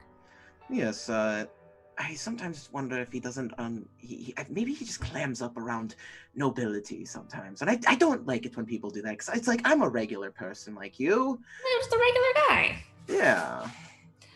I don't think it's nobility. I think he has a lot of reason to distrust given his background, and he is very slow to open up to people. And maybe doesn't even realize it. So, yeah, if you have a good relationship with him, you could probably ask him and he would tell you. Sure. I would love to get to know him. I'd love to get to know the other members of your party that aren't Nettle. I feel like oh my gosh. I feel like I have a good grasp on Nettle. Well, she's pretty much an open book. Even from the very first day, she was like, oh my god, I'm from Acorn. I have a really cool dad. What about you guys? And we're just like, who are you, strange kid? And she's like, oh, you're so funny. I try to warn her not to tell everyone, like, hey, here's where I'm from. Here's where my family is, because that can be dangerous, depending on She's gonna get her people kidnapped. Uh, One of them almost got eaten by a frog god. Oh, is that Brekik thing you told me about? Yes! I had to save everyone one of the many times. It's fine. Well, if anything, you are most certainly very reliable and very able to handle yourself, strong and I try. skilled. It's less about handling myself and more about I think I do a very good job handling myself, but it's not just me anymore. That's a lot harder. Oh, I can most certainly appreciate that. It's a lot to look after. When it's one thing to be responsible for yourself, but it's another to be responsible for others. Exactly. I think I care about these people a lot. Well, that's good. it's good to have people you care about a lot, people you'd call friends, and maybe even chosen family. It's there are lots of good sides, but also I just feel like if they wanted me to do something, I would do it, and it is strange to be open to, I don't want to say manipulation, but I think that's kind of what it comes down to, that I am afraid of. He kind of gives like a puzzled look. Manipulation? Hazel and seems like a very forthcoming fellow, and Mouse is everything but manipulative. They're very kind, and I don't think it's manipulation, per se. I don't think so either. If I thought they would openly do that, then I probably would not want to keep them. But Yes. I'm saying it's a vulnerability thing that is new and scary. Puts his hands up. I understand. I see. You're not used to this. No. That's okay. It's okay. It's new. It can be scary, especially opening up to new people. I most certainly can attest to that myself. With my experience with you, of course, kind of chuckles to himself. And I wanted to thank you for, believing in me and helping me. How could anyone not believe in you if they know you at all? Well, you don't know my brother, then. Victor has always never thought much of me. I don't make a point to try to meet people's families. It's usually not a good family situation for people. I did meet Nettle's family. They're pretty good. Not great cooks. Randy is a hell of a cook. It was all plants. Oh, are you on one of those carnivore diets? Yes, I'm very, Paleolithic. The lizard folk diet. I understand.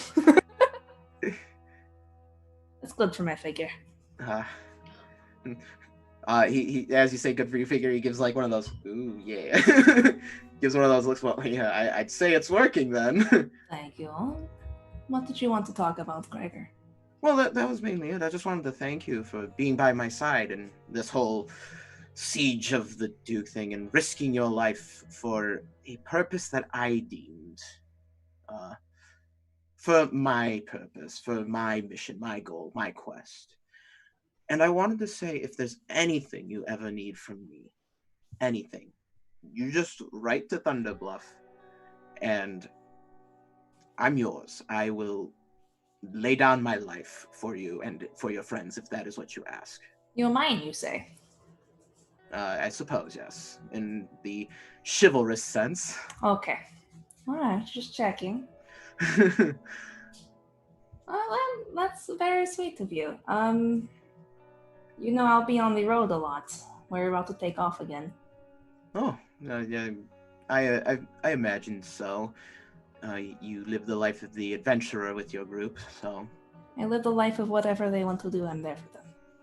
So, right now, I think that's hunting down... So I don't really keep track. They tell me who to kill, and I shoot them with my finger lasers. Now, imagine being the person telling other people who to kill. It's a lot that weighs on the conscience. Yeah, that's too much responsibility. I don't need that. I'm just glad I don't have any sort of tragic backstory to entangle anybody else into, honestly.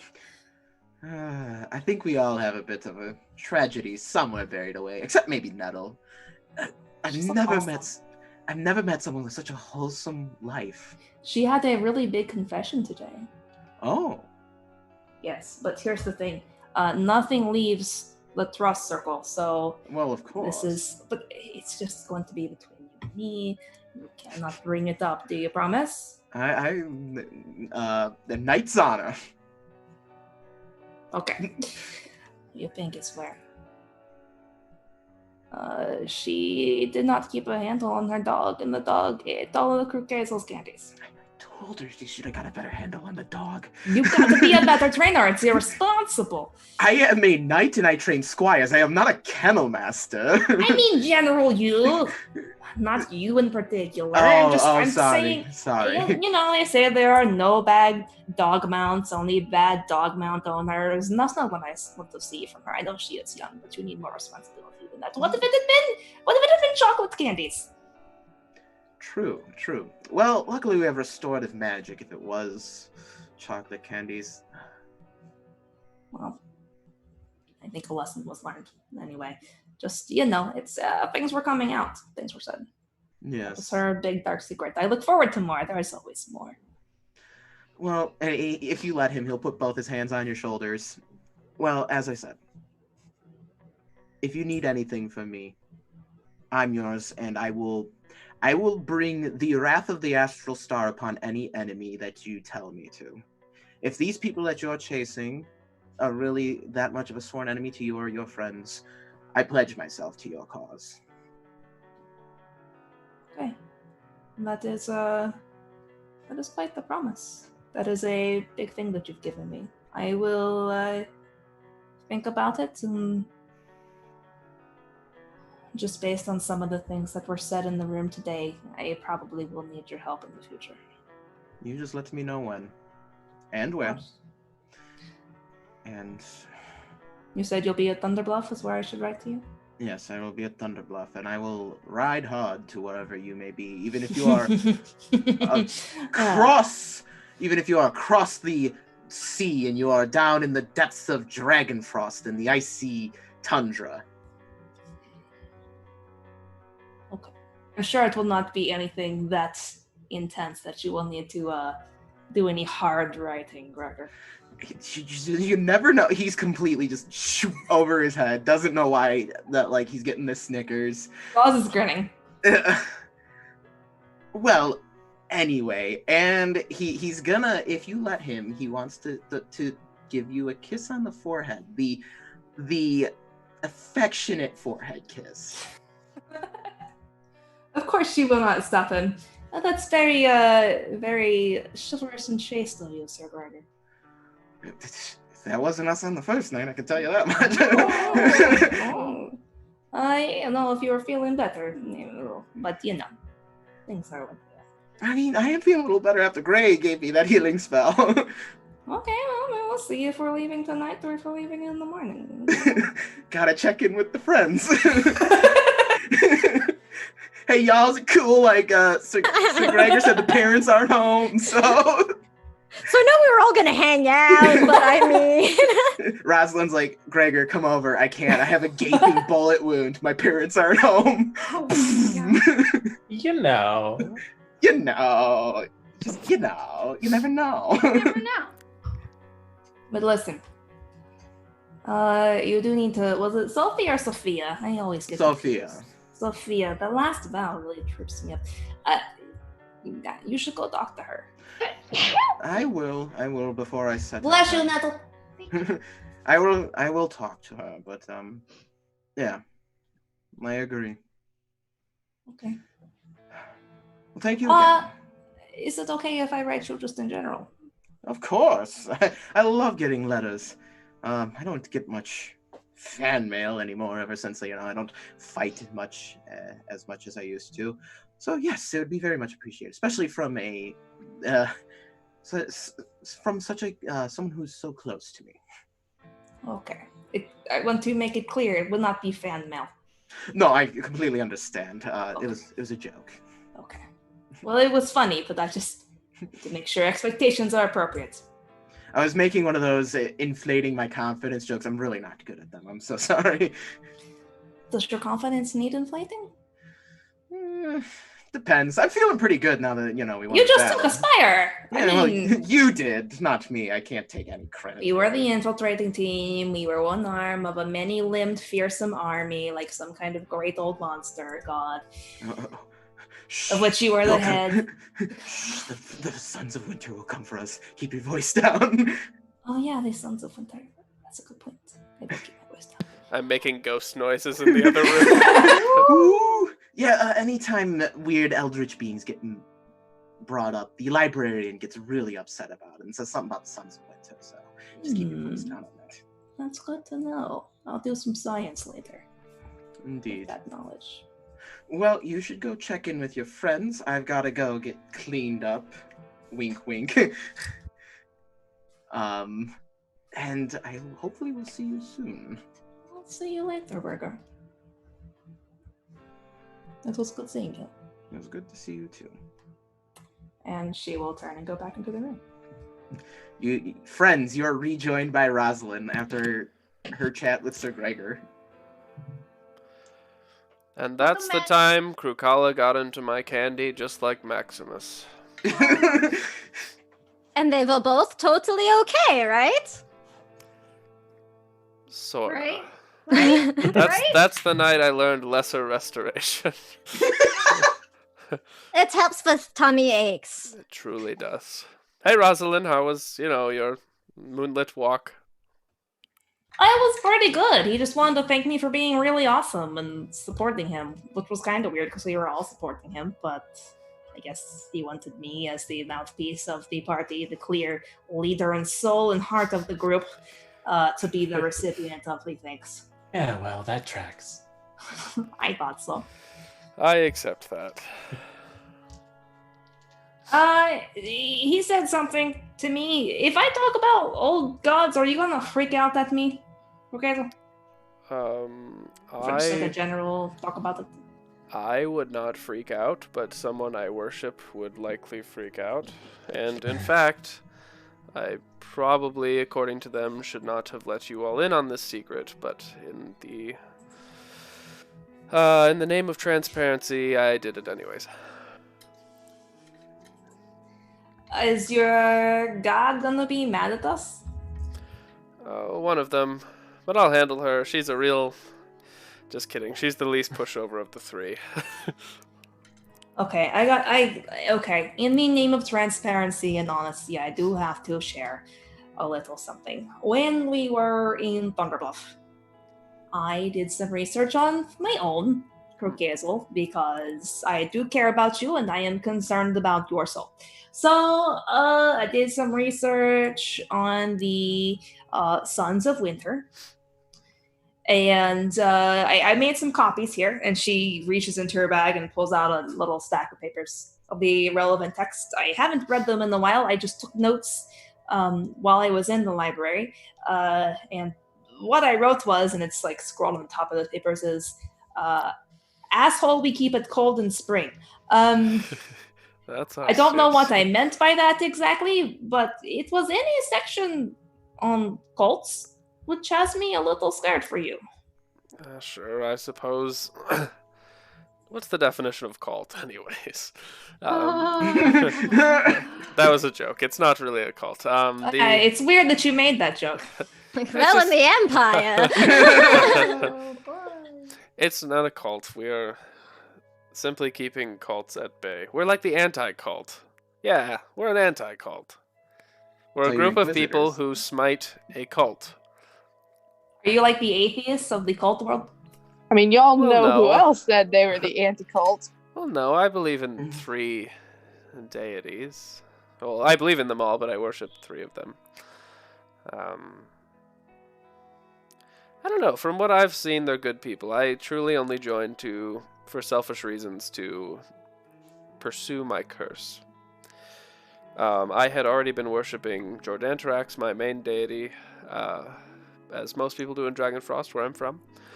And he is good friends with Boreala, the mother of all of the Sons of Winter, and he kind of hooked me up through there. So I kind of trust Jordantarax, and I don't think he would lead me astray to a cult, if that makes sense. I guess it's about faith. Who's your third god? Well, I've been trying to talk to Azor Baal ever since I met you all, and That's simple. yeah, I wouldn't say we're close, but I've been trying to have conversations with him and thank him for saving us. And maybe not as much as I should. I get kind of distracted, but I try. Maybe that's why I was never a cleric. But A follow-up question. yeah, This war that's going on in your home place. mm-hmm. I know you care about getting Kayla out. Mm-hmm. Do you care about what happens with the war at all? I don't know. Like I said, I obviously it would be preferable if I stopped it somehow and rode in and saved the day, but I don't see that necessarily being realistic. So if we get there and there's something easy, or not even easy, something reasonable I could do to help out, I would, keep my clan safe, but I don't really care that much in all honesty. I probably should more. It makes me probably not the best person, but Who are they battling? it's just another clan of White Dragonborns, right, Alex? Yeah. Yeah, neighboring clan, White Dragonborns as well. So you're not in danger of being wiped out or anything. It's just more like a territorial tiff. Yes, and it's more. It weighs on my conscience more. I have no doubt that my family will, or my clan will, become victorious, but it just weighs on my conscience if I'm doing nothing, if that makes sense. But not the sort of thing that you would want to send an army to deal with. You haven't across an army sort of thing. I think I already have an army right here. Okay. Just making sure. I appreciate the gusto, though. I do not want your loved ones, be they estranged or not, to be annihilated and then have that weigh on your conscience if the very thought of them possibly coming to harm is already weighing on your conscience. I think that would be hard for you to overcome. I appreciate it, but, as crude as my mother can be at times, she is a brilliant tactician, and I feel like the clan is in good hands. I would just rather not Krukella get swept up with them. Aren't we all a little crude in this group except for Nettle? That's probably where I got it. You got it from your mama? Well, among other things. Hey, that tail! All right. Are y'all gonna rest before traveling to Fenhold? Like take a big nap? Like, I don't know, a long rest? Mouse would propose leaving in the morning, probably. What time is it now, actually? Because the fight I know was early in the day. It's probably like the evening at this point. Yeah, can we leave tomorrow? Yeah, Croquet's drunk, so. I'm tired. My arms It's been a is long broken. day. Yeah, Oh I yeah, think we it's- still have to fix those. Oh yeah, great arms broken. Oh, actually, if we leveled up, I have more healing spells now. Haha. Yeah, how long, Alex, do you think my arms are going to be out of commission? Well, in real world terms, you need to see a medical professional, and then it would be a few weeks until they're usable again. But we'll say if you can come under some good healing magic, you'll be fine. Okay. Because I kind of need the somatic thing. That's why he did that. That was his intention. His intention was, you can't. I know why he did it. You can't cast hold at me now, boy. So, I don't have that spell, but okay. He doesn't know your spell list. Well, maybe he should pay attention when we have dinner like a family. Why don't you pay attention to me? He hasn't been to dinner. It's not a phase, Mom. What'd you do at school today, Gray? A learned old person. And what'd you do at school today, Corvus? I broke his arm. I chopped I the was heads over off. on the bench. I was over How on are the you bench. how are you any better than an inquisitor? You gotta stop the Calvithian Empire. I was All over right, on the anyway. bench. All right, John Mulaney quips aside. Is there anything then people want to do before going to bed? Nope. I will tell everyone I love them before I go to bed. Oh yes, Thank you, hugs D&D. all around. Thank you, D&D, for the cheers, bud. Aw, Love thank you, you. Deej. Sam, you told me Mouse had something. Yeah, if we're going to bed before we leave, Mouse will actually stop by wherever Cat is staying. And you hear a really timid knock, I guess, at the door. Rosalind, are we sharing a room, or did you go with Sir Gregor? That depends on how Kat's feeling. Does she seem like she's in better spirits? Yeah, she seems better. then I think Roz would be willing to spin off and go pursue her own aims for the night. Okay, yeah, so just me. I'll go answer the door for Mouse. So Mass is standing at the door, and they have just something small in their hands that they're kind of like holding onto really tightly. And they're blushing very purple right now, and they'll just sort of be like looking down at their feet, and just say, "I know that's sorry to bother you, Cat, but It's fine. I noticed that it was a really hard day for all of us. I know, but it was really difficult for you, I think, to see these people and these things that have happened. And just in case you are having some trouble sleeping or something, I thought maybe you might want to borrow this. And they will hold out a little stuffed owl bear toy. Like, it is very tiny. It's like the size of maybe something like you would get out of like a claw machine somewhere. Like, it's very small, and it's just like this made out of like this blue flannel kind of material. Adorable. So, this has always helped to bring me some comfort after a bad day. And maybe it will make things a little easier for you tonight. Mouse, I don't know what to say. That's so kind of you. Are you sure you don't need it? I mean, it wasn't easy for anyone today. I will be okay. I have mixed meat. And you hear like a little squeaking coming from like somewhere on them. Like it's muffled through like clothing somewhere. I mean, I will want it back eventually, but maybe, for tonight or a few nights, if, you need something to hold on to, then it feels like things are falling away. It helps me. Thank you. Thank you, Mouse. I will be very careful with it. Thanks. It is what I have of home still, so It's very it cute. has good memories wrapped up in it.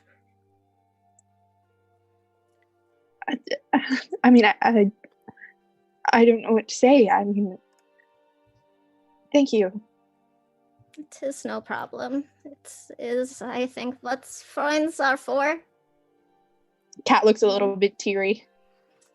Well, I hope you will have a good night. And I'll see you in Thank you. the morning. See you in the morning. Mist awkwardly shuffles off. Cat holds the little owl bear close. Right? These players are trying to get me to fucking cry, aren't they? So cute. I already took my glasses off to wipe my eyes once. That's like my version of sobbing, y'all. Come I'm on. gonna cry. It's so It is your cute. version of Saba. No, just for fun, mechanical knowledge. This is Mouse's urchin token that they get with their backgrounds as a token from your family. I would like to stay up and play a dice game with Nettle as long as she stays up. Okay. Nettle's staying up past her bedtime. She's She's a a duke. duke now. She makes the bedtime. We actually, before we get into that, can we take a bio break? Yeah, I mean, that's all I had to say, but yes, I'm ready for Okay. a bio break as well. Rock and roll. Thank you, everyone, for Yep, stopping we'll by be right so back. far.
we're back. We're back. Hey, welcome back to hello. SteamSpell. And I almost said SteamSpell. It's a meme in our Discord. Join our Discord. We have lots of memes going. Like even like right now, we've got memes going. Yeah, you're missing anyway, gold.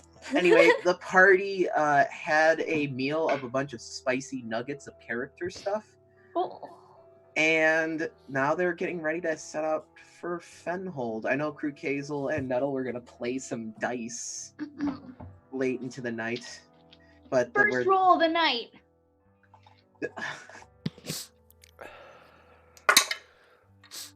I rolled an 11 and a 10. What are we rolling right now? I rolled 2 d20s. I don't know. Wait, what are we rolling? Already rolled. I got a 12 and a 7. Anyway, that's game. Did anyone else have anything they wanted to do? Because that was a really touching moment. I almost cried. Before we went to break, there's a really touching moment. Anything anyone wants to do, though? Was anybody gonna heal my arms? Oh, I mean, if you don't want Nettle to try. Just smites instead. Lay on hands, accidentally smites. Wait, actually, I might have healing spell. Yeah, I mean, I can now, but if somebody else wants to, I just don't know if with like, Gray. I don't know if like a cure wounds is gonna. I can only heal myself, and that's only if you're unconscious, which helps. Oh, I have lesser restoration. I mean, though, I that's can not the heal. same I have thing. tons of spells. I literally didn't use any spells in the fight. all right, Chris, all on you then. All right. While me and Nettle are playing dice, I'll just be like Chris Kazel. bandaging Gray's arms if he allows it. Yeah, he just kind of like undoes the black bandages, cleans them with prestidigitation, and just gives them to you to use again. Cool. I'll make a point to use my frostbitten hand while I do it. I don't know if he notices that. Fair enough. He doesn't have to. Yes, he does. Oh. Well.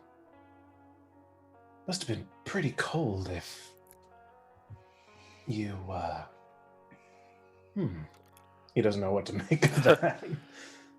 When I first had this curse, leans over, rolls a dice in the tray with Nettle. I thought frost would be more beneficial and give me a little more time. So I tried to slow it down myself, and it didn't go very well. So maybe I should have told everybody that. Maybe that's a secret. Not so much sure it's a secret as a happenstance, Krukazel. Yeah, sure. I mean, I don't know if you were keeping it from us. It's just a thing that you did.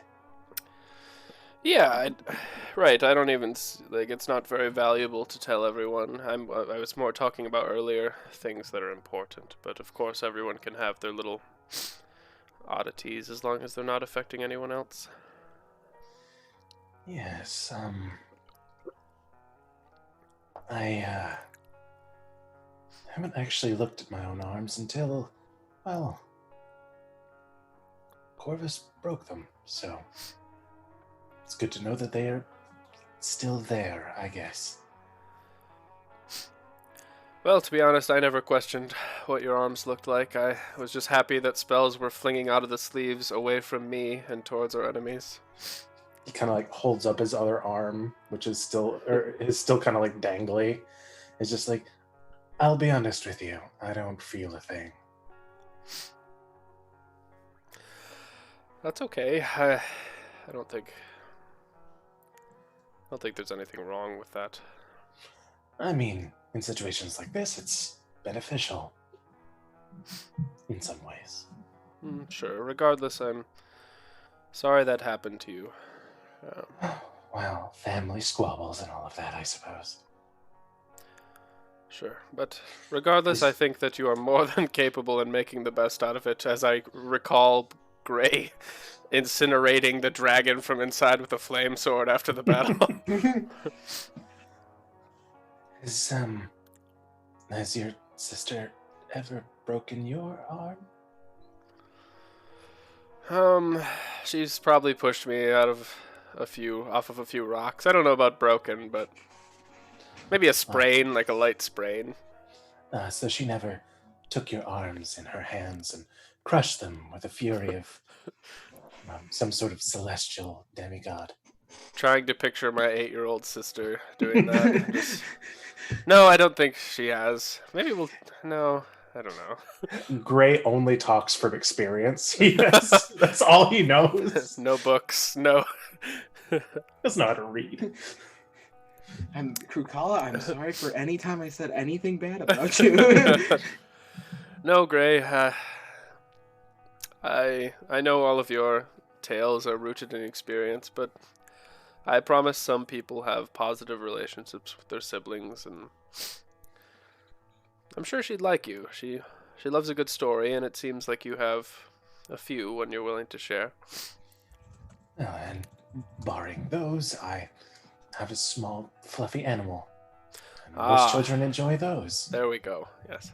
She will probably feed it candy like Nettle did to Maximus. Rolls dice and Trey. Well. Hey, I said it was an accident. Come on. I'm just teasing you, Nettle. I said I was sorry. You're fine. I can make more. Okay. Oh, man. Are we supposed to be rolling high or low? I can't remember. I don't know. What did you roll? 2. Low. Well done. Oh, yes. Okay. Well, I think... Well, while y'all are playing your dice, you don't notice Mouse tiptoeing into the sewer basement that y'all need to that y'all had cleared out before. 23. Just kidding. Just kidding. Nat 20 stealth though. Damn. Plus 7, so. So there's a second where Krukazel, you think you hear something and you look up to see it. Nah. Rosalind's home early Hooves tonight. on stone right outside the room. Rosalind and Greg are having a great night, huh? Mouse, you make your way to the sewers. You make your way to, as you had made it known, your intention known to me in a private message, that you are working your way to the clone room. The schloopy room. The schloopy room. Room of the schloop. In those canisters, there's a whole, there you see the clones of your brother, the simulacrums of your brother, floating in that weird iridescent liquid. It is really unsettling. I do think though that's before we left, the others did break the containers.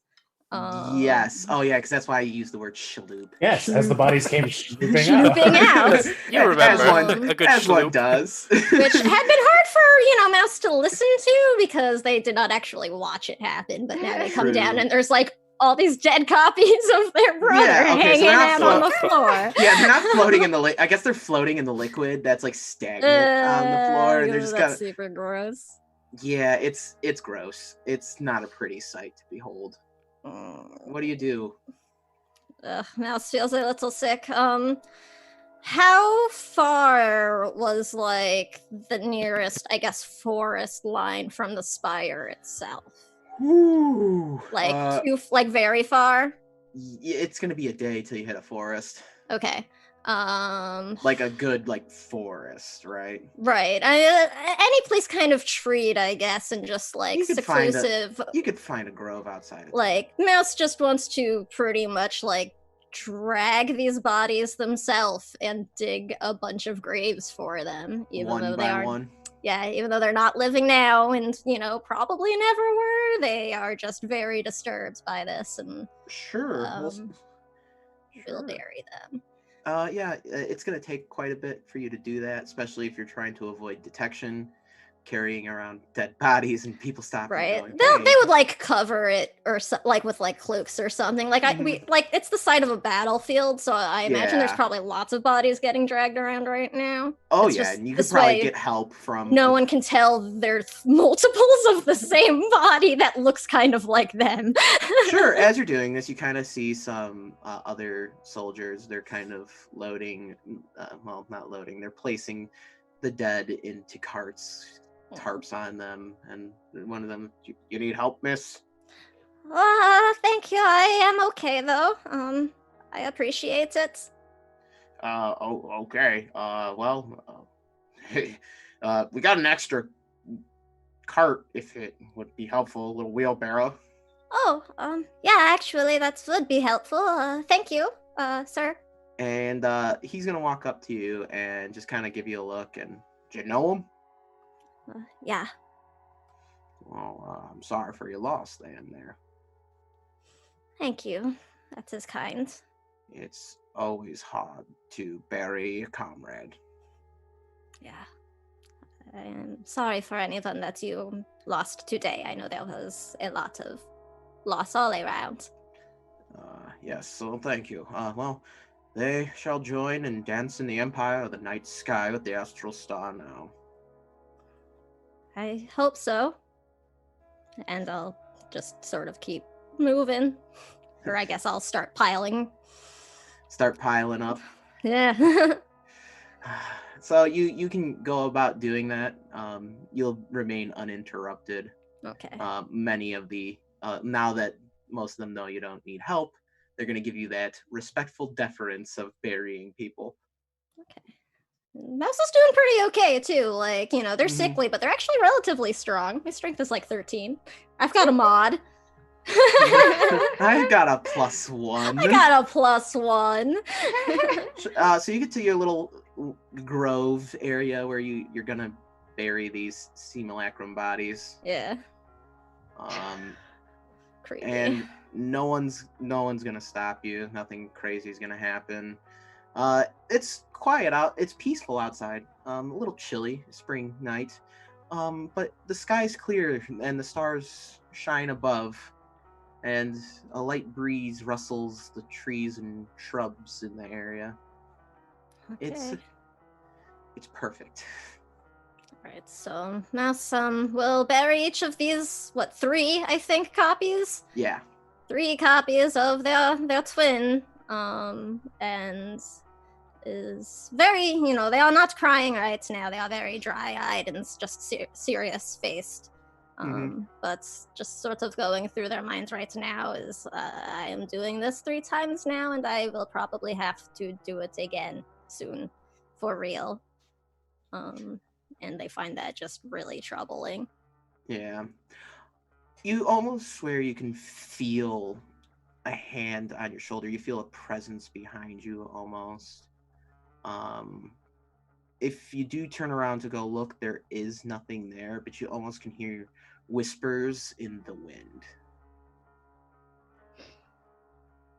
Was it like a comforting presence sense, or like are they feeling like watched in a like creepy way? No, it's not like a creepy. Well, it's like, oh my god, a predator's like stalking me like an animal. But then you're like, wait, this is Marlfax's. Okay. Like it would be like, oh, Marlfax is bad at this because he's the god of the hunt. Okay. Well, that is nice. But, you know, still kind of troubling, especially because he's kind of the one who was like, yeah, if your brother doesn't change his tune, you gotta gank that. That's kind of what the whispers are like. Yeah. Good. Now you're ready. Right. So Mouse is troubled by that, but is trying to brace themselves for the worst right now, pretty much, and sees this very much as practice. Perfect. We'll let Mouse finish that up in peaceful quietness. Croquet Gray, did you want to continue your dice game and chatting, or did we want to roll over to the morning? We can roll over. Yeah, I'm ready. Yeah, I agree. Good for bed. Roz wants to do something. Can Roz have it? Sure. Okay. This would be because I explicitly do not want to overlap with Mouse's quiet sneak off time. Do this earlier in the day. Roz wants to go find the dragon rat or drat. Drat! Yes. Drat is kind of like just sneaking around the castle, eating up. Well, this is her intention. To find Drat. She is going to go back in the sewers, probably like a couple hours before Mouse does their thing, and is going to go to where she saw it last. Okay. And she's going to start doing like I don't know if you can do a soothing tone in Draconic because it's such a harsh language, but she wants to do the Draconic equivalent of like, here, kitty, kitty, kitty, kitty. The rat pokes its head out of one of the pipes. Oh, hello. My name is Drat. Not pss, pss, pss. Hello. Oh, I didn't know you could talk. I'm so sorry. Hello, would you like another candy? I was given one earlier today. Ooh, yes. Yes. Candy. You like it? Yes. It like scurries over hesitantly at first, looks up. Yes, yes. I have a question for you, Rat. Yes. Do you like living here among the filth of the sewers? Smells lovely. Different tactic. How would you like to stay with a group that gives you food all the time? Also, scritches? Scritches? Yes, like where your claws can't even reach, right in the really itchy spots that you can never get to. You mean right at the tip of my rump? Yeah, lots of booty scratches. You know, like how cats, you'll do the booty scratch and then they're like, they like arch I their knew backs. what you were going with. See, Drat just learned talk. Drat grows smarter by day. You're very smart. You know, I'm very impressed. It took me a long time to learn to talk, like a year. Drat will rule world. That's real ambitious. Let's talk about that. So, What is your name? My name it's Rosalind. Rosalind. Yes. Or as I refer, great food from above. Oh, that has a nice ring to it. In another life, I was known as Valiran, not great food from above. Drat shall think upon joining you and your strange band. You know, I hadn't even asked yet, but since you brought it up, you should totally join me in my strange band. We have lots of food. You did ask. I didn't actually say. I started to go there, but you hadn't gone yet. Excuse me, an offer was made to Drat, and Drat was pondering offer. You're quite sassy for having just learned to talk. I'm very proud of you. I am You have Dragon a lot Rat. of potential. It's very good. But listen, my friend Cat, whose name rhymes with yours, which I think is like a match made in whatever your version of heaven is, let me tell you. What is that about? What's that? Cat? You said cat. Drat no like cat. Why not? She's great. Cats go meow, eat rat. She does not go meow or eat rats. That would be disgusting. You're thinking of Gray. He eats anything, I'm pretty sure. Although he does like rats. He has one as a pet. Maybe not even that. Perhaps Drat will come upstairs. I have not left sewers. You should try it sometime. There's this thing called sunlight. It's very good for your skin. I have fur and scales. I don't have skin. You don't have skin? What's under your scales? I don't know. What's under my fur? I don't know. Okay, you know what? I'm not here for an anatomy lesson. You should come outside with me. You should meet my friends. Consider hanging out. I think Kat could really use a friend. A good therapy Drat, if you will. Would be correct for her. She's been through a lot of shit lately. And I think you've been through literal shit lately. And you could bond over it and you're rhyming names. It would be great. Yes. And also, are the mean people gone? The mean people? Listen. The pokey people. I know. I just want to tell you. As long as you are with us, there will be no mean people, because when we see mean people, we murder them. Ooh, I like murder. You like murder? Great, wonderful. Let's not mention that when they bring you back to the group, okay? Okay. Okay. All right, let's go. She'll hold out her hand for her purse. Drat will like flutter up and sit on your hand. Yes, Drat's got like everything's going very well. you know that feeling you get like when a hamster or like a mouse runs across your hand? You get like the Yes. little paw claw things gripping your arm. This is very cute and good. All right. Drat also smells really bad. It's okay. Once we are out of the sewers, I will press the digitation on Drat. So they smell Alright. less like boobies. So Drat smells less like Gabriel Moonshadow and more like and smells a little more like wet dog now. Excellent. And Roz wants to go present this creature for the second time to her good buddy Cat. Alright, so you go to Cat's room and you've got this rat on your arm. Cat, I have brought a surprise for you. It's a friend. Sorry, everyone was surprised. What? No, still confused. What? I open the door. It's a stinky friend. It talks now. Damn Drat. What? Was that speaking? Am Drat. Am speaking. Yes. Is it speaking Draconic? Because I don't speak that. It's yeah, you can't understand it because it's speaking Draconic, so it just sounds like. Oh, it says his name was Drat and it's speaking. Do you have any pronoun preferences, Drat? I've never thought on such things before. Let me see. Roz will lift the tail and inspect the genitals. Drat is a female. Oh, I think it's a lady sewer dragon rat. So That's so cute. Am not yes. lady. Am Drat. Not lady, Drat. Possibly feminine pronouns. I don't know. We'll see. Developing quite the sass. What? Like 12 hours it started having. I'm pretty sure it learned language through osmosis. I don't know. It can talk?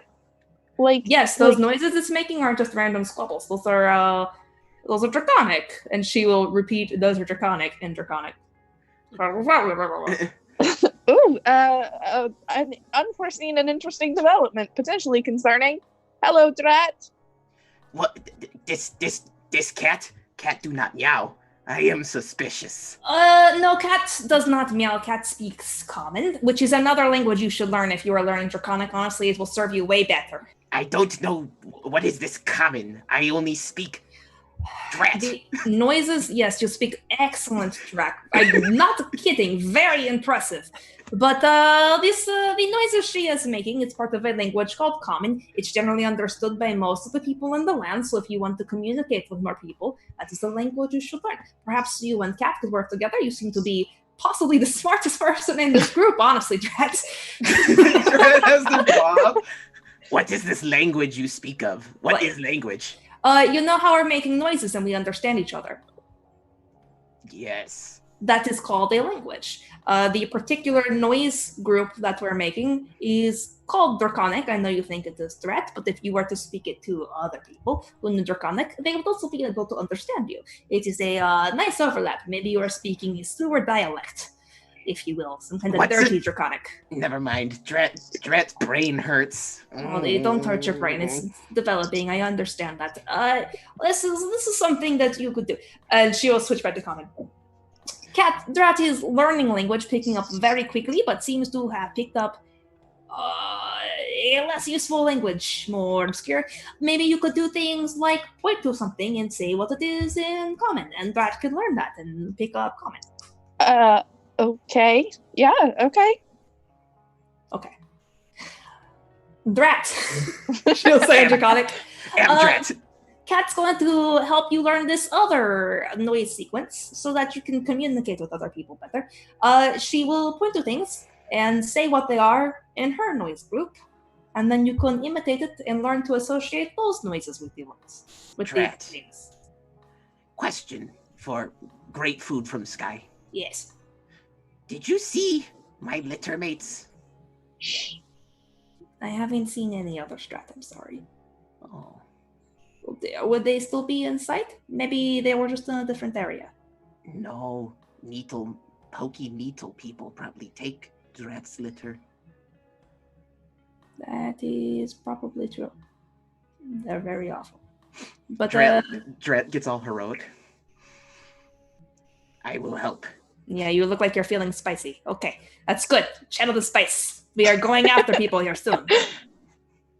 Okay, I'm going to give you the cat to learn to communicate. Maybe you could learn some basic common noises. I take the rat dragon. He's very cute. Yes, for to And communicate. stinky. And a little smelly. Hey, she's been living in the sewers. That's okay. It will feed. Probably. Probably. Perfumes, Not worse, maybe. we did go hiking through sewers earlier. Do we have perfumes? Perfumes? I don't have any perfume, do you? Drat, have you ever had a bath before? Huh? Bath. Water. Water that's not filled with feces. Look, I don't know what feces are, but The stuff that comes out of your butt! Oh, pellets! Is that how you're going to be clean? You know what? It's fine. Yes, maybe a bath would be good. We'll see. It's good. I just want to assure you, I'm going to leave you with Kat for a little bit. She is a very good person. She will not do anything to harm you. Just work together and learn from each other. I think you have a lot to teach her as well. I shall teach Kat the art of murder. Oh, she already I don't think knows she needs it. help. She's very good. You should see how many Pokemon people she's killed. It's a lot. Once you guys get the same noise group going, you can share stories. All right, from this day forth, Kat is known as Nice Cat. Cats. Drat says you are to be known as Nice Cat. That noise they just made, that is your name. It's pretty cute, actually. Wholesome. And Drat's gonna just flutter off your arm and just like go into the windowsill and curl up and just begin snoozing. I love her.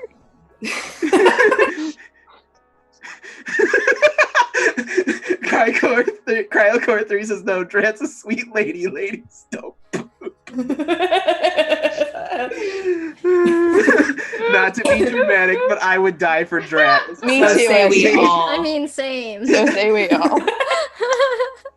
Okay, I'll leave you two to get acquainted. No, I see why that would- you both like naps. Kat, you're able to put together that Drat probably learned to speak because background mutations are probably taking full because biomancer are bullshit. So you're like, oh, dragons are intelligent. So That's what they were smart doing. rat. All right. They I will kill for Drat gladly. He and we shall be the scourge of the biomancers. We shall sweep across the continent and destroy them together. Why are you monologuing, Kat? Kat's had a lot of support from her friends today. She's feeling really good. Ross Okay. wants to back Really out of the good. room and let her monologue in peace. And Drat's just And like, one you just day. Just hear it through the closed door. Mouse, you're returning to the keep, and that's when you see Rosalind kind of like walking all like Drat. Okay. Wait, like she was walking towards Drat? Or not, like is walking away from Kat's room, and you're returning to her okay. at the same time. Okay. I don't think I have anything to say, really. Okay. I don't know unless Roz does, but I guess we'll just wave awkwardly. Go find somewhere to Ross sit. will do one of those cool head nods. She does not ask questions, So as is her way. Yeah, Mouse is probably like filthy. Should I introduce a new I do Netflix not have comedian? prestidigitation, so let's see. Cat murders him. Mouse hides the bodies. Drat has got like a freaking syndicate going on here. Yeah. Nettle can be used for money laundering. oh my god. I thought it was the muscle. Well, I mean, You're both now. naturally. I'm Working on those proficient Gray is proficient in table setting. What's my Gray's- weird proficiency? I don't remember.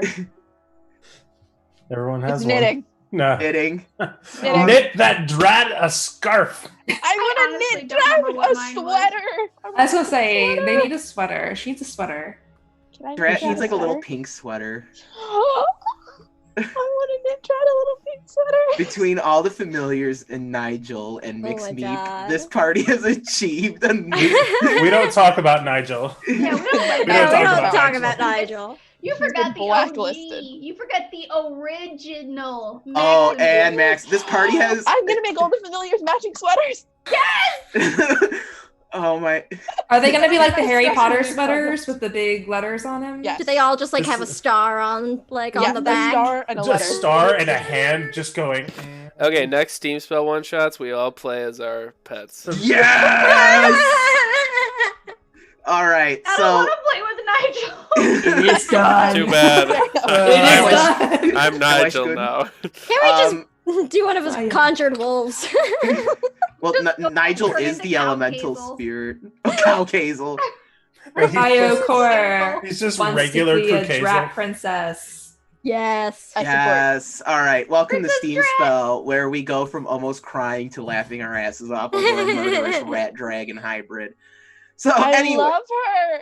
all right. So I'm the night seriously gonna passes. Make everybody a sweater though. Yeah, I'm going back to Gregor's place. Some Ooh. people have a more fun night than others. I'll leave it at that. Freaky Friday, but with pets. I fucking love that. Oh my god. I'm here for it. Sounds amazing.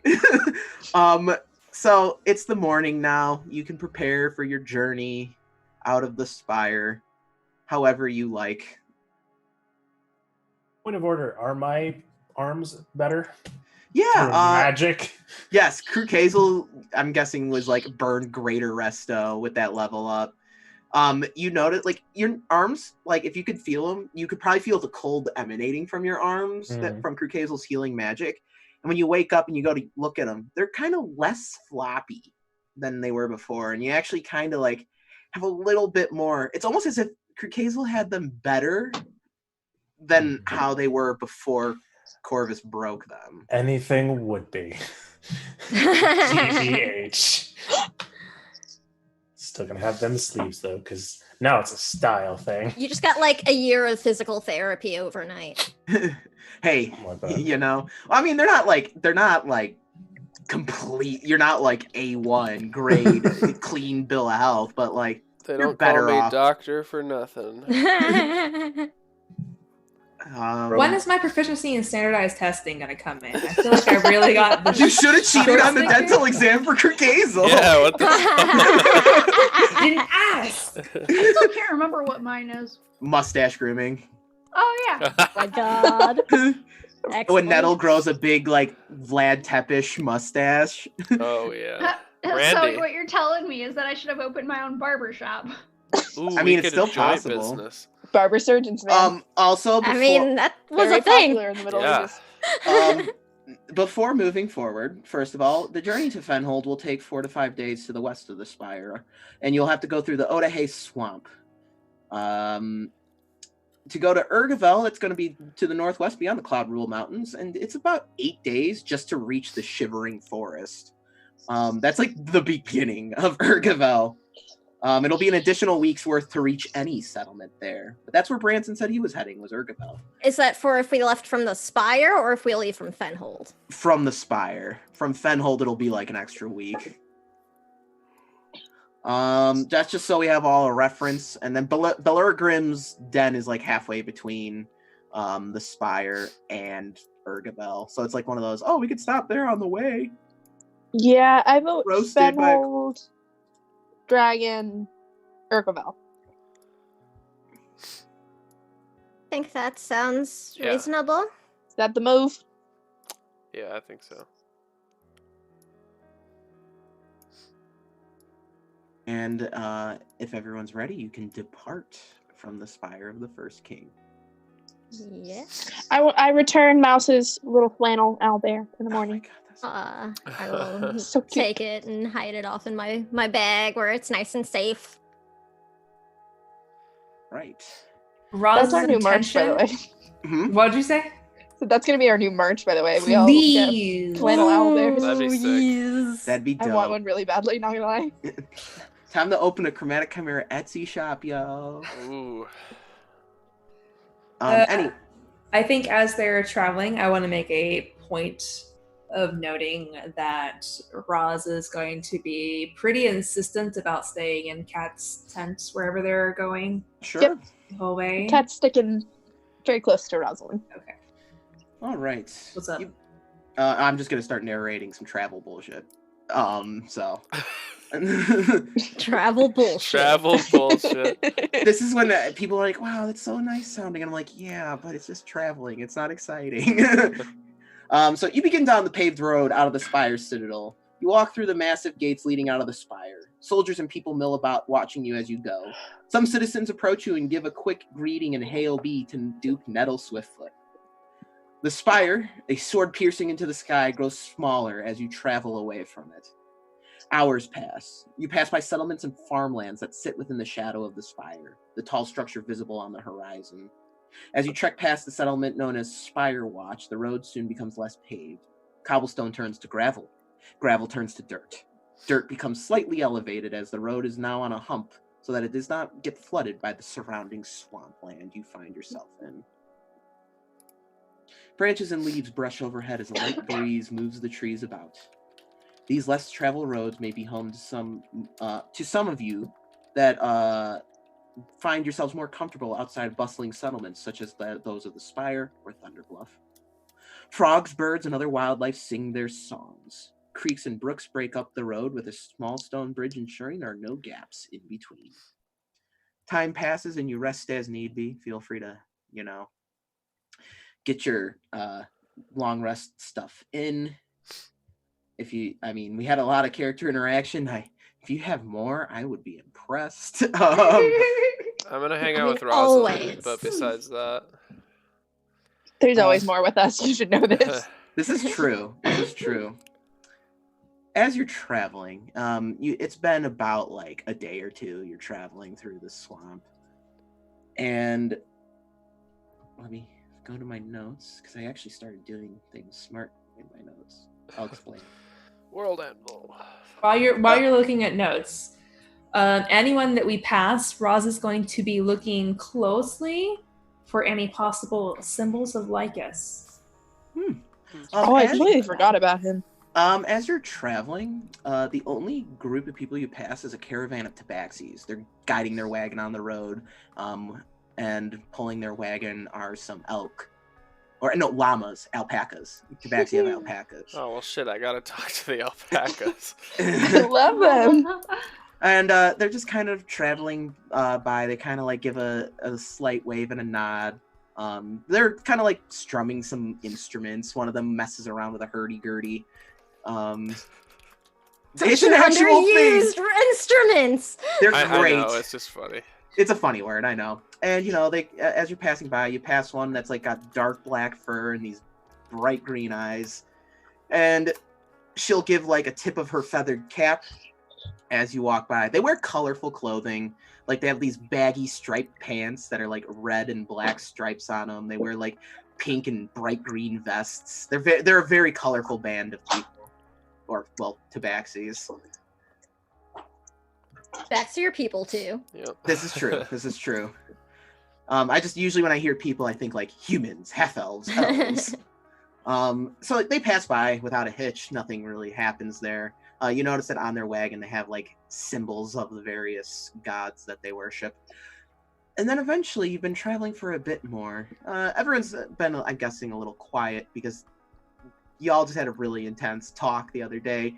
And sometimes traveling in normal life, it's not as exciting and big talks all the time. Eventually, though, prodding around, nope, wrong one. Way to go, Alex. You had it pulled up. Krukazel, with your passive perception, you hear a low grumbling and groaning coming from a section off the road. It seems to be coming from underneath a very tall willow tree. I'll pull on Rosalind's sleeve. What's up? Some groaning over there. Do I hear it?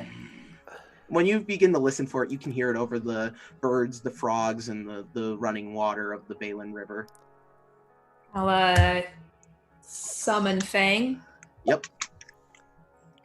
give them some telepathic communication and send them off to go investigate. Fang goes flying towards where the noise is coming from, and as they approach, it appears that it's just like a large pile of moss and leaves is underneath this willow tree. And it kind of like rises and falls rhythmically. Just, and the grumbling still comes from it. Kirkesel, I don't know how to tell you this, but the noise appears to be coming from a sleepy clod of dirt. Great. I sit up and I pull my nighttime mask up onto my forehead. All right, should I go talk to the dirt? It seems like it might be your kind of thing. It's very naturey, very unnatural. Yeah, unnatural. Everybody knows Krukazel's into the dirty talk. Yeah. Nice. Yeah, I can speak with plants, right? I think Is that's it a like plant? 5th level. So I have probably. a spell for it. I very much doubt it's a plant. I doubt It's I dirt. prepared it. I didn't prepare it anyway, so it doesn't matter. It's been a day. Maybe you did prepare it. On the spot. Scene progression. Did you prepare it? All right, well, I guess I'll go talk to the dirt. I mean, it seems like it's sleeping, right? I think so, but just I don't know. It seems very weird. We could just ignore it, but it seems like this was placed on our path for us to deal with, and it'd be a shame to just walk past it. I always think that too when I write my stories. Do, Okay. right? I'll Just scream real loud if you need. So is Krukazel going alone? Do Yeah. you want some company? Fang is there. Ray'll go with. I mean, we can all go. It could be a family event. Yeah, we'll stick together, I think. All right, well. Let's here we go. go. All right. All right. You begin to approach the large pile of living moss. Hello?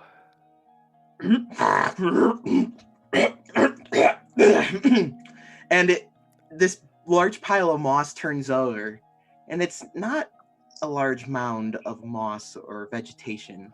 It's in fact a giant slumbering beneath the willow tree. Oh, He has a shit. greenish tint to his skin and has a long mane of mossy colored hair that matches his long beard. The giant is draped in animal hides and cloth with vines, moss, and other plants woven into it growing on it, which was giving it that mossy appearance. There's a few bird's nests in his hair, and he begins to stir when you begin speaking out to him. Birds take flight as he moves, and he slowly opens large brown almond-colored eyes, and he sits up. And when he speaks with a rumbling voice. Hello there, travelers. Oh, dearie me, do give me pardon. I was enjoying the sound of the river, feeding the grongoloos, and I must have dozed off again. Oh, dearie me, I hate to be so rude. Oh, my lordsies, I am Trustgungthir, but I believe in the wee folk tongue they call me Rutherford. Hello. Hi, Rutherford. I present to you Duke Nettle Swiftfoot. Hi. You are really big, and you look really cool. I am giant.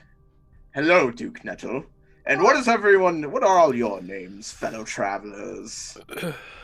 Okay, so I'm me. I'm Nettle. This is Miss Rosalind. This is Miss Cat. This is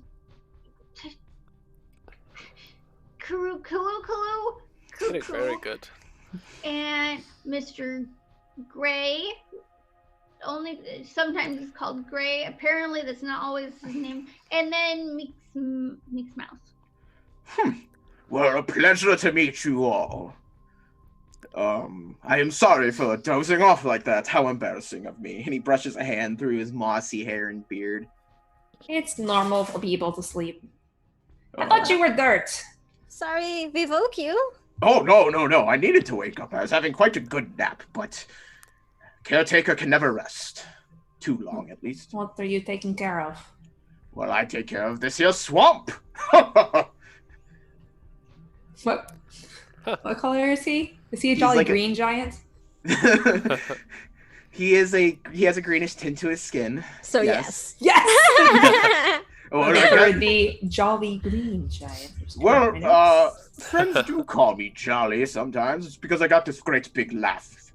Come from the big giant belly. Yes, I am a caretaker. I serve the goddess Fearbess, and I take care of this here swamp, cultivating it, and making sure that ne'er-do-wellers do not do it harm. Oh, well, that is a very important job. Oh, so you're a hero. Not really a hero. More just a sort of gardener, I suppose. Would you protect it? Yes, but not protector, suppose. But not hero, really. Huh. How Nettle is making a mushroom garden. And what was that little green bean? Oh, sorry. I was just wondering how long you have been a caretaker here. By Fearbess, I've been a caretaker for, 5 centuries now. It's been quite some time. What does Mouse know about giants? Is that like a normal lifespan? Roll me a, history or nature check. Nature, please. That feels like a long time to be in one job. You haven't been Ooh. promoted or anything? 21. I rolled high. Mouse, during your black coat training, you did learn about different species ancestries of giants. Giants live a long time. Giants Okay. are very well known for their longevity. Some theorize that an ancestry of giants referred to as the Agalan giants have been alive since before humans came to the land, are as old as the most ancient of dragons. Okay, all right. I wasn't sure if the longevity may have been because of his status, as a caretaker somehow. You also know as a caretaker, he's essentially a druid. Okay. No, I don't want to be promoted. I like it here in the swamp. Or some would call it dank, dingy, and mucky. There's a bit of beauty into it. And he snaps his finger, and there's sparkles, and a little beautiful orange and yellow flower sprouts out of the ground. The ground here is very fertile, after all. Tell me, I don't see many travelers come through here anymore. What brings you through the Otahé swamps? We are on our way to Fanghold. Is that it? Yeah. Oh, you're going to the Stone Mossy place. Yes. Do you know anything about it besides it's stony and mossy? Well, for quite some time it served as a sort of border fortress during the petty squabbles of the wee folk. But then other wee folk took over, the light bearers or whatever they call themselves. And, well, then they didn't need moss brick, so then they left it. And it kind of became a sort of haven for travelers and, I guess, ne'er-do-wellers sometimes. Huh. I usually would deal with them. Well, we're actually going there to deal with some ne'er-do-wells of our own. Say, did you happen to be looking for one that's about yay high? He's using his finger and his thumb. A little green bee actually looks like them, points at Mouse. Yes, that is surprisingly accurate. Oh, Recently? Did you see someone like that recently? yes, about a day ago. We had the little blighter raised hell. I had some fey moths trying to just plant some nice seeds. And he just decided, and we were they wanted to make a move. He was sitting on a sapling. And he Wait. shot at them. Did you say moths? I hate to interrupt, but we need to Yes. be going. Yes, moths, they serve the natural world. Are they friendly? Yes, they're pretty friendly. All right, good. All right, continue. I'm so sorry. Well, so this green bean, not your green bean, but the other lighter green bean, decided to start shooting at the fey moths. And I was far away tending to some bunyips. And once I heard of that, once my whispering willows told me of what was transpiring, these big old trunks weren't fast enough to get there, and he buggered on off. But I've been watching, And he kind of taps on the large willow tree behind him. My whispering willows, I've been watching him through that. He was heading towards Stony Brick, the mossy brick place. And, well, unfortunately, once they get close, I feel like these blighters in there now know. They've been chopping down my whispering willows, defiling my swamp. I am sorry for the trouble he caused you and your swamp. Well, it's not your fault. And of course, I'd go there myself and take care of it, but whatever they've done there, I've lost my influence. And, he's got, like, little vines and things growing from his hands magically as he does so. Well, hopefully, when we are done with our business there, they won't be anybody left who will want to hurt your swamp. Oh, okay. Well, I appreciate that. Say, I think there were others, too, heading towards that woman with 4 wolves. Said she was also hunting these blighters. She was hunting the other green bean? She was hunting, the people this green bean is with, these blighters. I don't know, Okay. the ruffians that have taken it upon themselves to move into Mossy Stone Brick. Huh. Did you say with 4 wolves? Aye, black as the night. Black wolves? There you How long go. ago was this? They've been kind of trouncing about the swamp for a few days now. Rutherford, was it? Yeah? Yes, Rutherford's the name. Do you know anything about Lycus? Well, of course I know things about Lycus. I was alive when he came to this land. I thought you might have been. Did these wolves look anything reminiscent of Lycus? It is the darndest thing. There's a good chance that they were. Alright, thank you for the information. Well, Rutherford, I don't give my word often, because I've failed a few promises in my time, but I'd like to help you in your swamp. It's the first time I think I've ever heard a wee folk say that in, say, 300 years. Well, I'm only 29, but I feel a lot older, and I'll cast Druidcraft and make the same flower he did and hand it to him. For me? Yeah, please add it to your lovely swamp. He takes the flower from you, and he just puts it in his beard. That looks great. Say, if you want, you can take your nap underneath my tree here. And, those bunyips are at it again. I think I'm gonna have to go set them straight. I'll look up at the tree. It is a fine tree, and we are a little tired. I will be able to watch you from this tree. Should you come under any trouble, old Rutherford will come running. I think we might take you up on that. I would just hug you all right now, but I don't want to crush you under my immense weight. Mouse is like backing away. I'm sorry, but I would die for Drat, but I would kill for Rutherford. Yeah. Rutherford's gonna be I our love it. gardener at the spire pretty soon. Oh my god. Say also, and he kind of waves his hand over patch and little blue flowers grow. These do wonders for the old tum-tum. You ate something bad in the swamp, eat one of these. Purge your system out real good. This is good to know, thank you. They just make you puke a lot. No, they just make you feel better. Okay. Do you mind if I take one now, or? By all means. Oh, well, thank you. And he kind of looks at Mouse, gives a knowing wink. Thank you. What do you call these plants? Oh, these are just Zuzu flowers. Sick. I'll pick some for sure. Say, Mr. Krukukalu, was it? Yes, the very same, yes. Do you happen, I don't mean to judge, and I hate to stereotype because you're a white dragonborn. Sure. But do you follow Jordanterex, perhaps? I do. I'll open up my cloak and have 6 holy symbols fall out. Well, would you please send your god, old Rutherford's regards? Myself, my people, and the Yochna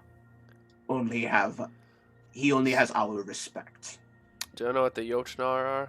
That's the type of giant, right? You said that. The Jotnar is like the fancy giant name for the giant pantheon, the giant gods. Okay, and I know that, right? Yeah. Okay. Jordantrax and the giant gods are tight. They're Boolin. Okay. Not like Boolin, but Boolin. It's long. Sorry. You would know. Okay, so Kesa would probably know. Long time ago, when It That Slumbers first came to the land, It That Slumbers was going to wreak havoc. The giants, Boreal and Jordantrax, teamed up to stop It That Slumbers. Got it. And that's why Rutherford would make that reference of, hey, you have nothing but my respect. Because it's like, your god did something, even though my pantheon died, most of my pantheon died in the process, your god still stepped up to do something. Sure. I just wanted to make sure. That's what I remembered, but... Yeah. No, you're good. It's fine. More dumps are cool. Of course, I could do that. I'll also pass along... if you don't mind, I'll pass along word to the Mother of Winter as well, and I'll show my other holy symbol I'm picking up out of the moss. Boreal. Yes, indeed. Please do. This realm owes them a great debt. Yes, well, Rutherford, I don't want to be too dark, but if you ever see anything reminiscent of old wars, perhaps you let me know, or someone like me. I will. I haven't seen anything in these here swamps, honestly. If you're ever in the Odahe swamp, just knock on one of my trees and I'll be sure to say hello. I will take you up on that many times. And Rutherford will sprinkle some greenish, yellowish, sparkly energy over everyone. And when he does this, you feel just really good and calm and just light and well. Rutherford, did you just drug us all? No, it's just... I won't be mad if you did, but be honest. No, I was merely providing magic to make your souls at ease. I can kind of see many of you are tense. Could use a little pick-me-up. Just give us a magical shoulder rub. Yeah, that's a good way to look at it. Yeah. Okay. Well, toodaloos for now. Rutherford's got to get running. Those bunyips are at it. I got to get going. Damn bunyips. They'll talk your ears off, Rutherford. And Rutherford goes stomping away. I love Giant Tom Bombadil. Yes. Giant Tom Exactly Bombadil. right. That was my first thought boots after yellow? Jolly Green Giant. Well, he was absolutely fantastic. I think we should sleep here. He was very nice. This seems as good a place as any. And he's close to the spire, so if we ever just missed Rutherford, we could just walk on over and knock on a tree, So How does that far- make Rutherford my next door neighbor? Yes. Basically. How far away are we from Sunflower? Well, actually, I kind of have something to tell you all. Sunflower now works... He's my employee. He works at the dentistry, so he's... Yeah. Well, I sent message through Phasma to him to come to Thunderbluff. Yeah, he wasn't in Thunderbluff. Well, last I knew, he works there now. I don't know. He was an entrepreneur. What happened to his business? Well, okay. He's going to sell flowers out of the garden in the back of the dentistry and also kind of be like the administrative assistant. Hazel has good dental insurance. They better. I mean, I wanted to give him, Sunflower? Oh, he was a very kind bugbear fellow we met in a big town we were in. Arnica, thank you. Arnica. I wanted to say Verdrid, but I was like, no. We met him in Arnica, yes, and he is just a lovely chap who sells flowers from close to where I was from, if that tracks. He was the most wholesome person you will ever meet. You have got to meet this guy. Oh my god. Just a real cream of the crop there. Salt of the earth. Whatever metaphor you can think of, that's what he is. Very good. Exactly why I hired Sounds him. wonderful. The goodest. Real fertilizer guy. Yes. Boy. So anyways, now he runs my dentistry. He runs it? Well, okay, roughly. Is he a dentist? No, he's a flower salesman. He's the greeter. Look, he's the closest friend I had besides you all. I didn't know. Maybe I want to get paid to like sit behind the desk. You ever think of that? Rosalind, if we play our cards right, we're gonna be sitting in the first spire sipping martinis for the rest of our days, alright?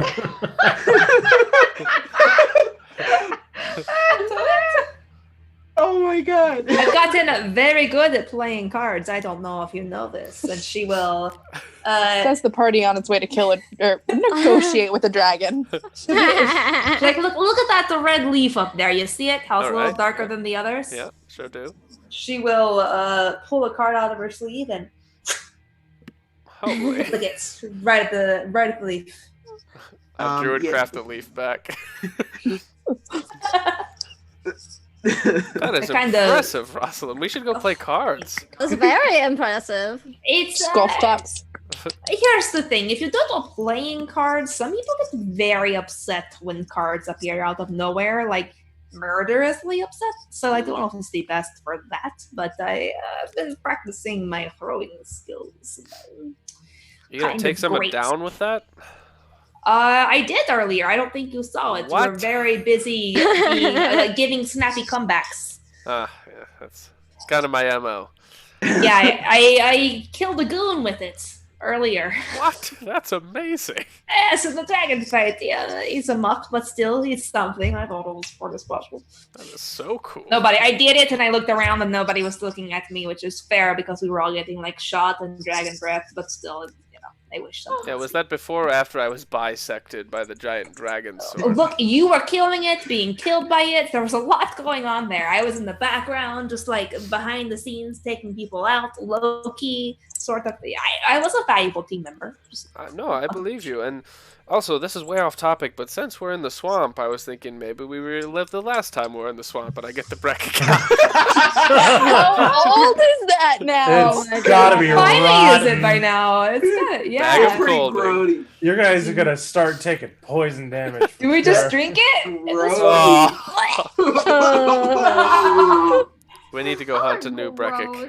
Maybe you just We mix could some do of the it. little thing You that could just Rutherford gave summon you. frogs. No, Yeah, they don't do it the same. not the same. Can you I feel summon more this- powerful since the last time we took on a Brekkic. I think we could go take one and Easy harvest this time. some more, if you will. Maybe that's our new business out of the first king spire. Drugs? I can't say words tonight. Yeah. Well, I don't know. all right. Are we can continue moving? I Say, think we Rutherford, are where do going you find to a take a god? rest here, yeah? Yeah, let's rest. All right. Yes. While we are sort of setting up, like for the night, Mouse will ask the group collectively, what business is it that you have with followers of Lycus? Right. We were It's attacked. Oh, go ahead. Sorry. No, you probably understand it better than me. Well, first off, we were attacked by some werewolves. Just out of the blue, minding our own business. Very soon after, we almost died in a train and were saved by a god. They had the symbol of Lycus on them. They were marked with it. And then I have something in the notes that is my mind that says keep an eye out for one marked with the blood of Lycus, but I don't remember the context for it, where we got that You quote were from. given like a prophecy or something. What? Where do we get a prophecy? don't Where do we get a remember. prophecy? All right. It was in the I know temple. exactly what you're talking about. So It was before the cheese thief and after we got in the temple. after the train wreck, y'all went to the monastery. After the monastery, you were traveling on the road. You saw a sky whale, and then you were ambushed by werewolves on the road. I Huh? forgot about the cheese thief. Oh yeah, That's how we got Nigel. So after Ghostwatch, after y'all cured Crew Kazel, went into space. Well, it was the Void technically, but you went into space and did Event Horizon in D&D basically. Yep. You were traveling, and Azor Bale came to you and said, "Hey, you did a great service for the realm. Also, keep an eye out for the one with the blood of Lycus." I don't remember that happening. remember. It was That's- during a It sure did. sequence. And I thought we put the two and two together that Azor Bale was referring to Mouse in that instance. No. I don't think No. the party knows that they are No. descended No. from Lycus. I so- stab Mouse. Absolutely not. I did not put that I together. thought we put that together. I No. thought was we not did. Not in game, at least. Definitely Spoilers. not. Way to ruin it, Alex. Well, we did not put that together. I mean, to be fair, I I mean, it was literally about to come out. It So, was like- it was like, either literally. It was either Krukazel, Gray, or Nettle put it together. maybe it was Chris When? outside of Crew Case. I don't know. Maybe it was Nettle and Abigail just forgot. Definitely nobody actually put it together in game because Yeah. nobody Really? knows I Mouse had is no descendants idea. of Lycus. Mouse No. only just learned they're descendants of Sycus. Oh, that's what it was! Yeah. Mouse sorry. learned. Mouse just found out. I was... Neither Cat nor Mouse Lucy put it had together. any fucking clue. Mouse has Alright, been so- keeping an eye out. So, anyways, we fought these big werewolves, and we did a real number on them, if you know what I'm saying. So, Oh, watch out, Lycus. yeah. His finger snapped at the sky. Yeah, Rutherford's got my back through here. We're fine. Okay. I was just wondering. I was actually told, by Marfax to keep an eye out for people who worship Lycus. Yeah, so are we. Yeah, I wonder if it's. I don't know if it could be related, but I mean that is. I mean, the Marfax sent chances me are to- better that it's related than it's not related. Yeah, if the No. good gods are all saying, watch out for these assholes, then yeah, they're probably related. I imagine they know something we don't. Oh, yeah. I mean, it makes sense. I mean, Marfax sent me pretty much to, come and help keep all of you safe. So, And we it makes appreciate it sense. very much. We do. That's not sarcastic, that was genuine. Thank you. Like, I meant will that. We try. appreciate having you here with us. I have not done too good of a job of helping to keep you all safe so far. You've kept What are us you alive talking in about? a situation where we definitely would not have been kept alive if it wasn't for you. I suppose. I mean, my brother has also shot several of you now, and Yeah, well, we probably would have run afoul of him either way. Yeah, we Yeah. get For shot being all real. the time. It's To be no big fair, deal. if it's not him, someone else is gonna shoot me. Yeah. So. And it probably, considering our trajectory with Biomancers, would have been him anyway, and we would have had no fucking idea who the hell he was if it wasn't for you. So, like, True. So thank you, Mouse. well, thank all of you for, coming to help too. Brian, did you have something you wanted to add? You were unmuting. Yeah, I was thinking about it. I was just gonna say, some of us get shot more than others. you know That's what? literally it. It's true. Y'all can take your rest under Rutherford's whispering willow tree. Love it. Yeah, definitely. Gray, just while we're relaxing here, it seems like a good time to bring it up. Yes. Did you ever get that jetpack working? Jetpack. Oh, this! And he turns around. I forgot about the jetpack. Literally, he has forgotten about it since he got it.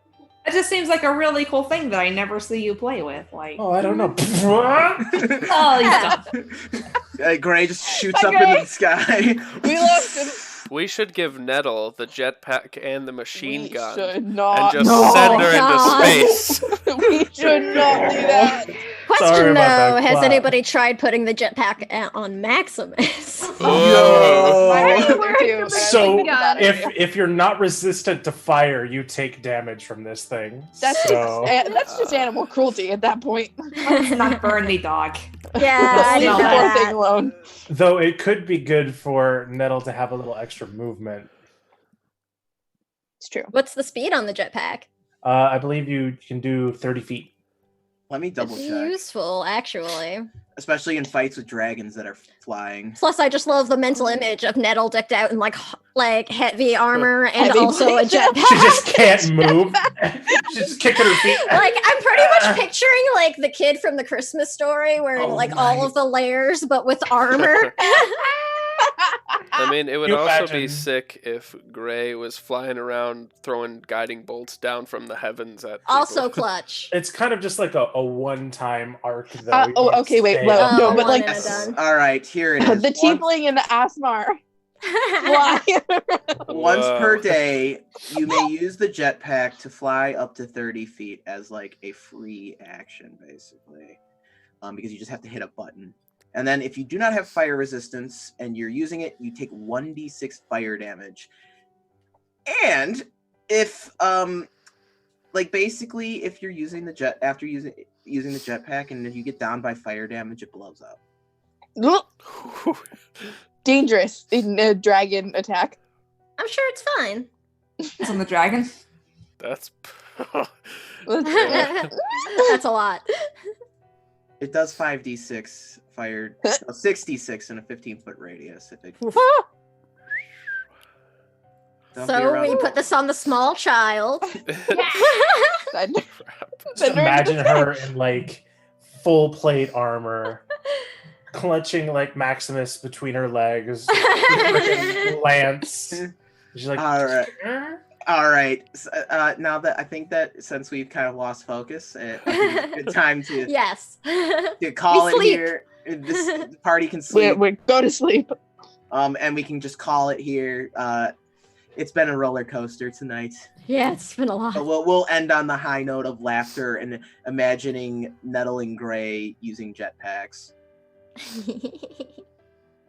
Anyway, thank you everyone for joining us for this absolutely zany episode Oh of my Steam. God. This got weird. Yeah. There was a lot. I'm There's gonna a have to lot rewatch this one. There's a lot that happened. So we're gonna go around really quick. We'll go through everyone, who they are, what they do, and then we'll go raid friends somewhere. I haven't decided yet. Anyway, we will start with Sam. Oh, that's me.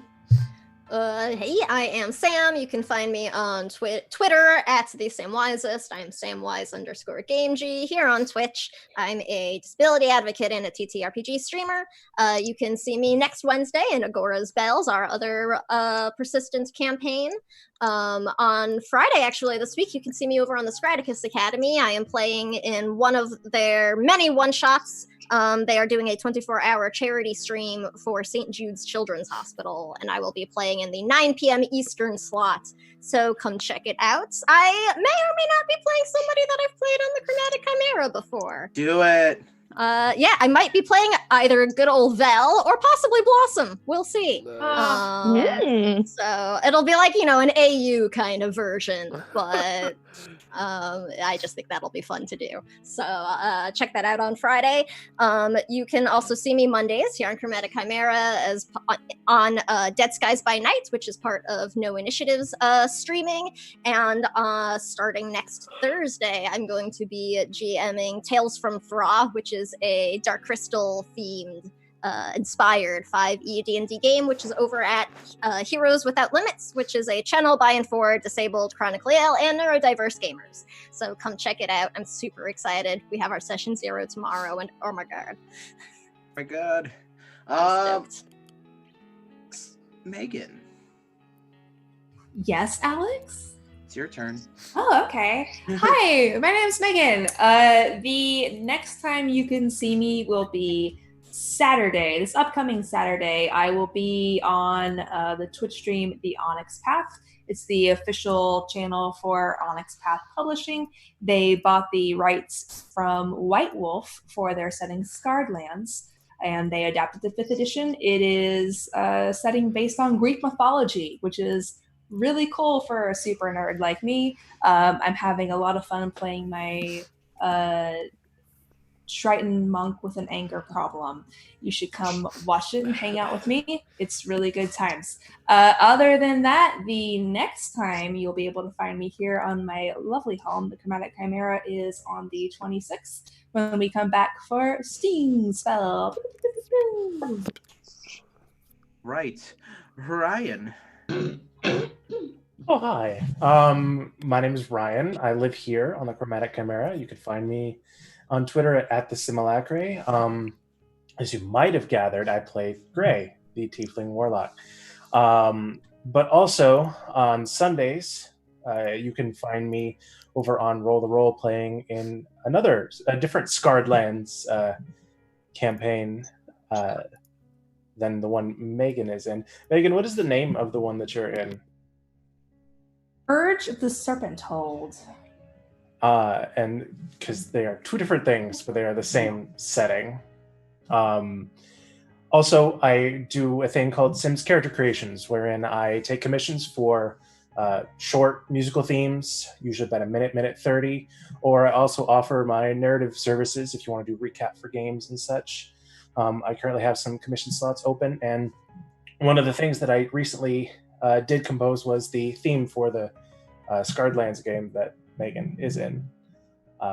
So those are the things that I do and where you can find me. All right, let me check my screen here. Lucy, hey. Hi. Obviously I play Cat Steele here. I play Renan Winlielo over on Agora's Bells every other Tuesday. I DM elsewhere here on the first Tuesday of every other Wednesday, first Tuesday of the month. I'm very tired. And I have a podcast called Odyssey Exploration and Research. It's really good. You guys should check it out. And I am Bluebird Draws on Twitter. Hey, yo, Abby. Hello. So tomorrow night is another episode of Table Talkies. We have Riley. You may know them as Kilderkin on Twitter. They are the creator of Pactless Patrons, which will be dropping either later this month or early March. So if you want some inside scoop on that, come watch the interview. I will be in the chat hanging out, and there's one moment from the interview that was just, I can't wait for it to air. Besides that, I'm running Cobalt Ate My Baby this coming Tuesday, and then I will be I won't be in Agora's Bells this next time, but I'll be back around for the next one. Chris. I am Chris. I Big DM Daddy Chris. Agora's Bells. Next Wednesday we got a boss battle, so that'll be Oh boy. pretty lit. I'm scared. Can't wait to die. This is fine. Yeah, so you can catch me there if you want to hear me rule crunch for a few hours. So that'll be fun. And then after that, we're going to maybe go into some more RP heavy stuff after we kind of finish this dungeon. Maybe not as heavy as tonight, but we shall see. I guess it depends what happens in the dungeon. Anyways, I'll stop rambling. If we die, it will be heavy. Yes. Kill me, you won't. If you want to see me play other cheerful characters, I play Bellinor in Elsewhere on Tuesdays, first Tuesday of every month. And that campaign has been a lot of fun, but thank you all for hanging out tonight. I know that I, threw some therapy at you, but thanks for rolling with it. We enjoyed it. It was a good time. And we needed to talk. We definitely needed it. Did need it. And I am Alex, but you probably know me as Mr. Puddins, and that's fine to call me that. I don't really mind. Obviously, I am the DM for SteamSpell, this wonderful world that I've lovingly crafted and these wonderful players have helped breathe life into. Thank you so much, and thank you everyone for coming by to share that experience. I also play in Agora's Bells. I play in Elsewhere. And later this month, we don't have a definitive date exactly yet, but we none of us will be in it, but we will, on Thursdays, we will be beginning a Blue Rose Age System RPG. Mad Mountain in the chat will be running the game for us, and we have a wonderful cast of people joining us for that. It's going to be a lot of fun. I love the Age System. I've wanted to see Blue Rose played so bad, and I kind of want to try it myself. You should definitely check it out because it's a new system, and it's going to be great because like Blue Rose is like super romantic fantasy where it's like it's just I'm gonna be excited. Great. And then also on the last Tuesday of the month, on the 25th, we're also Megan Lynn for the win. Is that right? Yes. she will be running Unprepared, a series of one-shots based around GM-less systems. It's going to be a lot of fun. Megan Lynn is the one who came up with a Session 0 game, and that a lot of people have been getting a lot of kicks out of. So I recommend you check that out. She is a wonderful, wonderful human being. I've met her in person, so can confirm she's great. Other than that, I think that's all we have. Oh, be sure to use our tabletop loot code. Oh yeah, that. Yeah, we have a sponsor with Tabletop Loot. If you when you buy dice at the checkout, if you put Shield Mom, all one Shield word, Mom, Shield Mom. Go all buy lowercase. a chromatic Chimera hoodie. Oh, do That's that all also. I'm I gonna want say. one. Oh, I in I our want one too. Redbubble. I have Someone updated buy our me a Redbubble. chromatic chimera. Also, I will be. Now that maybe keep your eyes open for a new Drat emote or like a Drat. Hell Yes! yeah. Because My now that's something I need to baby! work We on. need that. They I have love to her be so in much. a pink. They have to be in a pink sweater, Alex. Yes. Yes. I'm A not star. kidding. I am knitting everybody pink sweaters.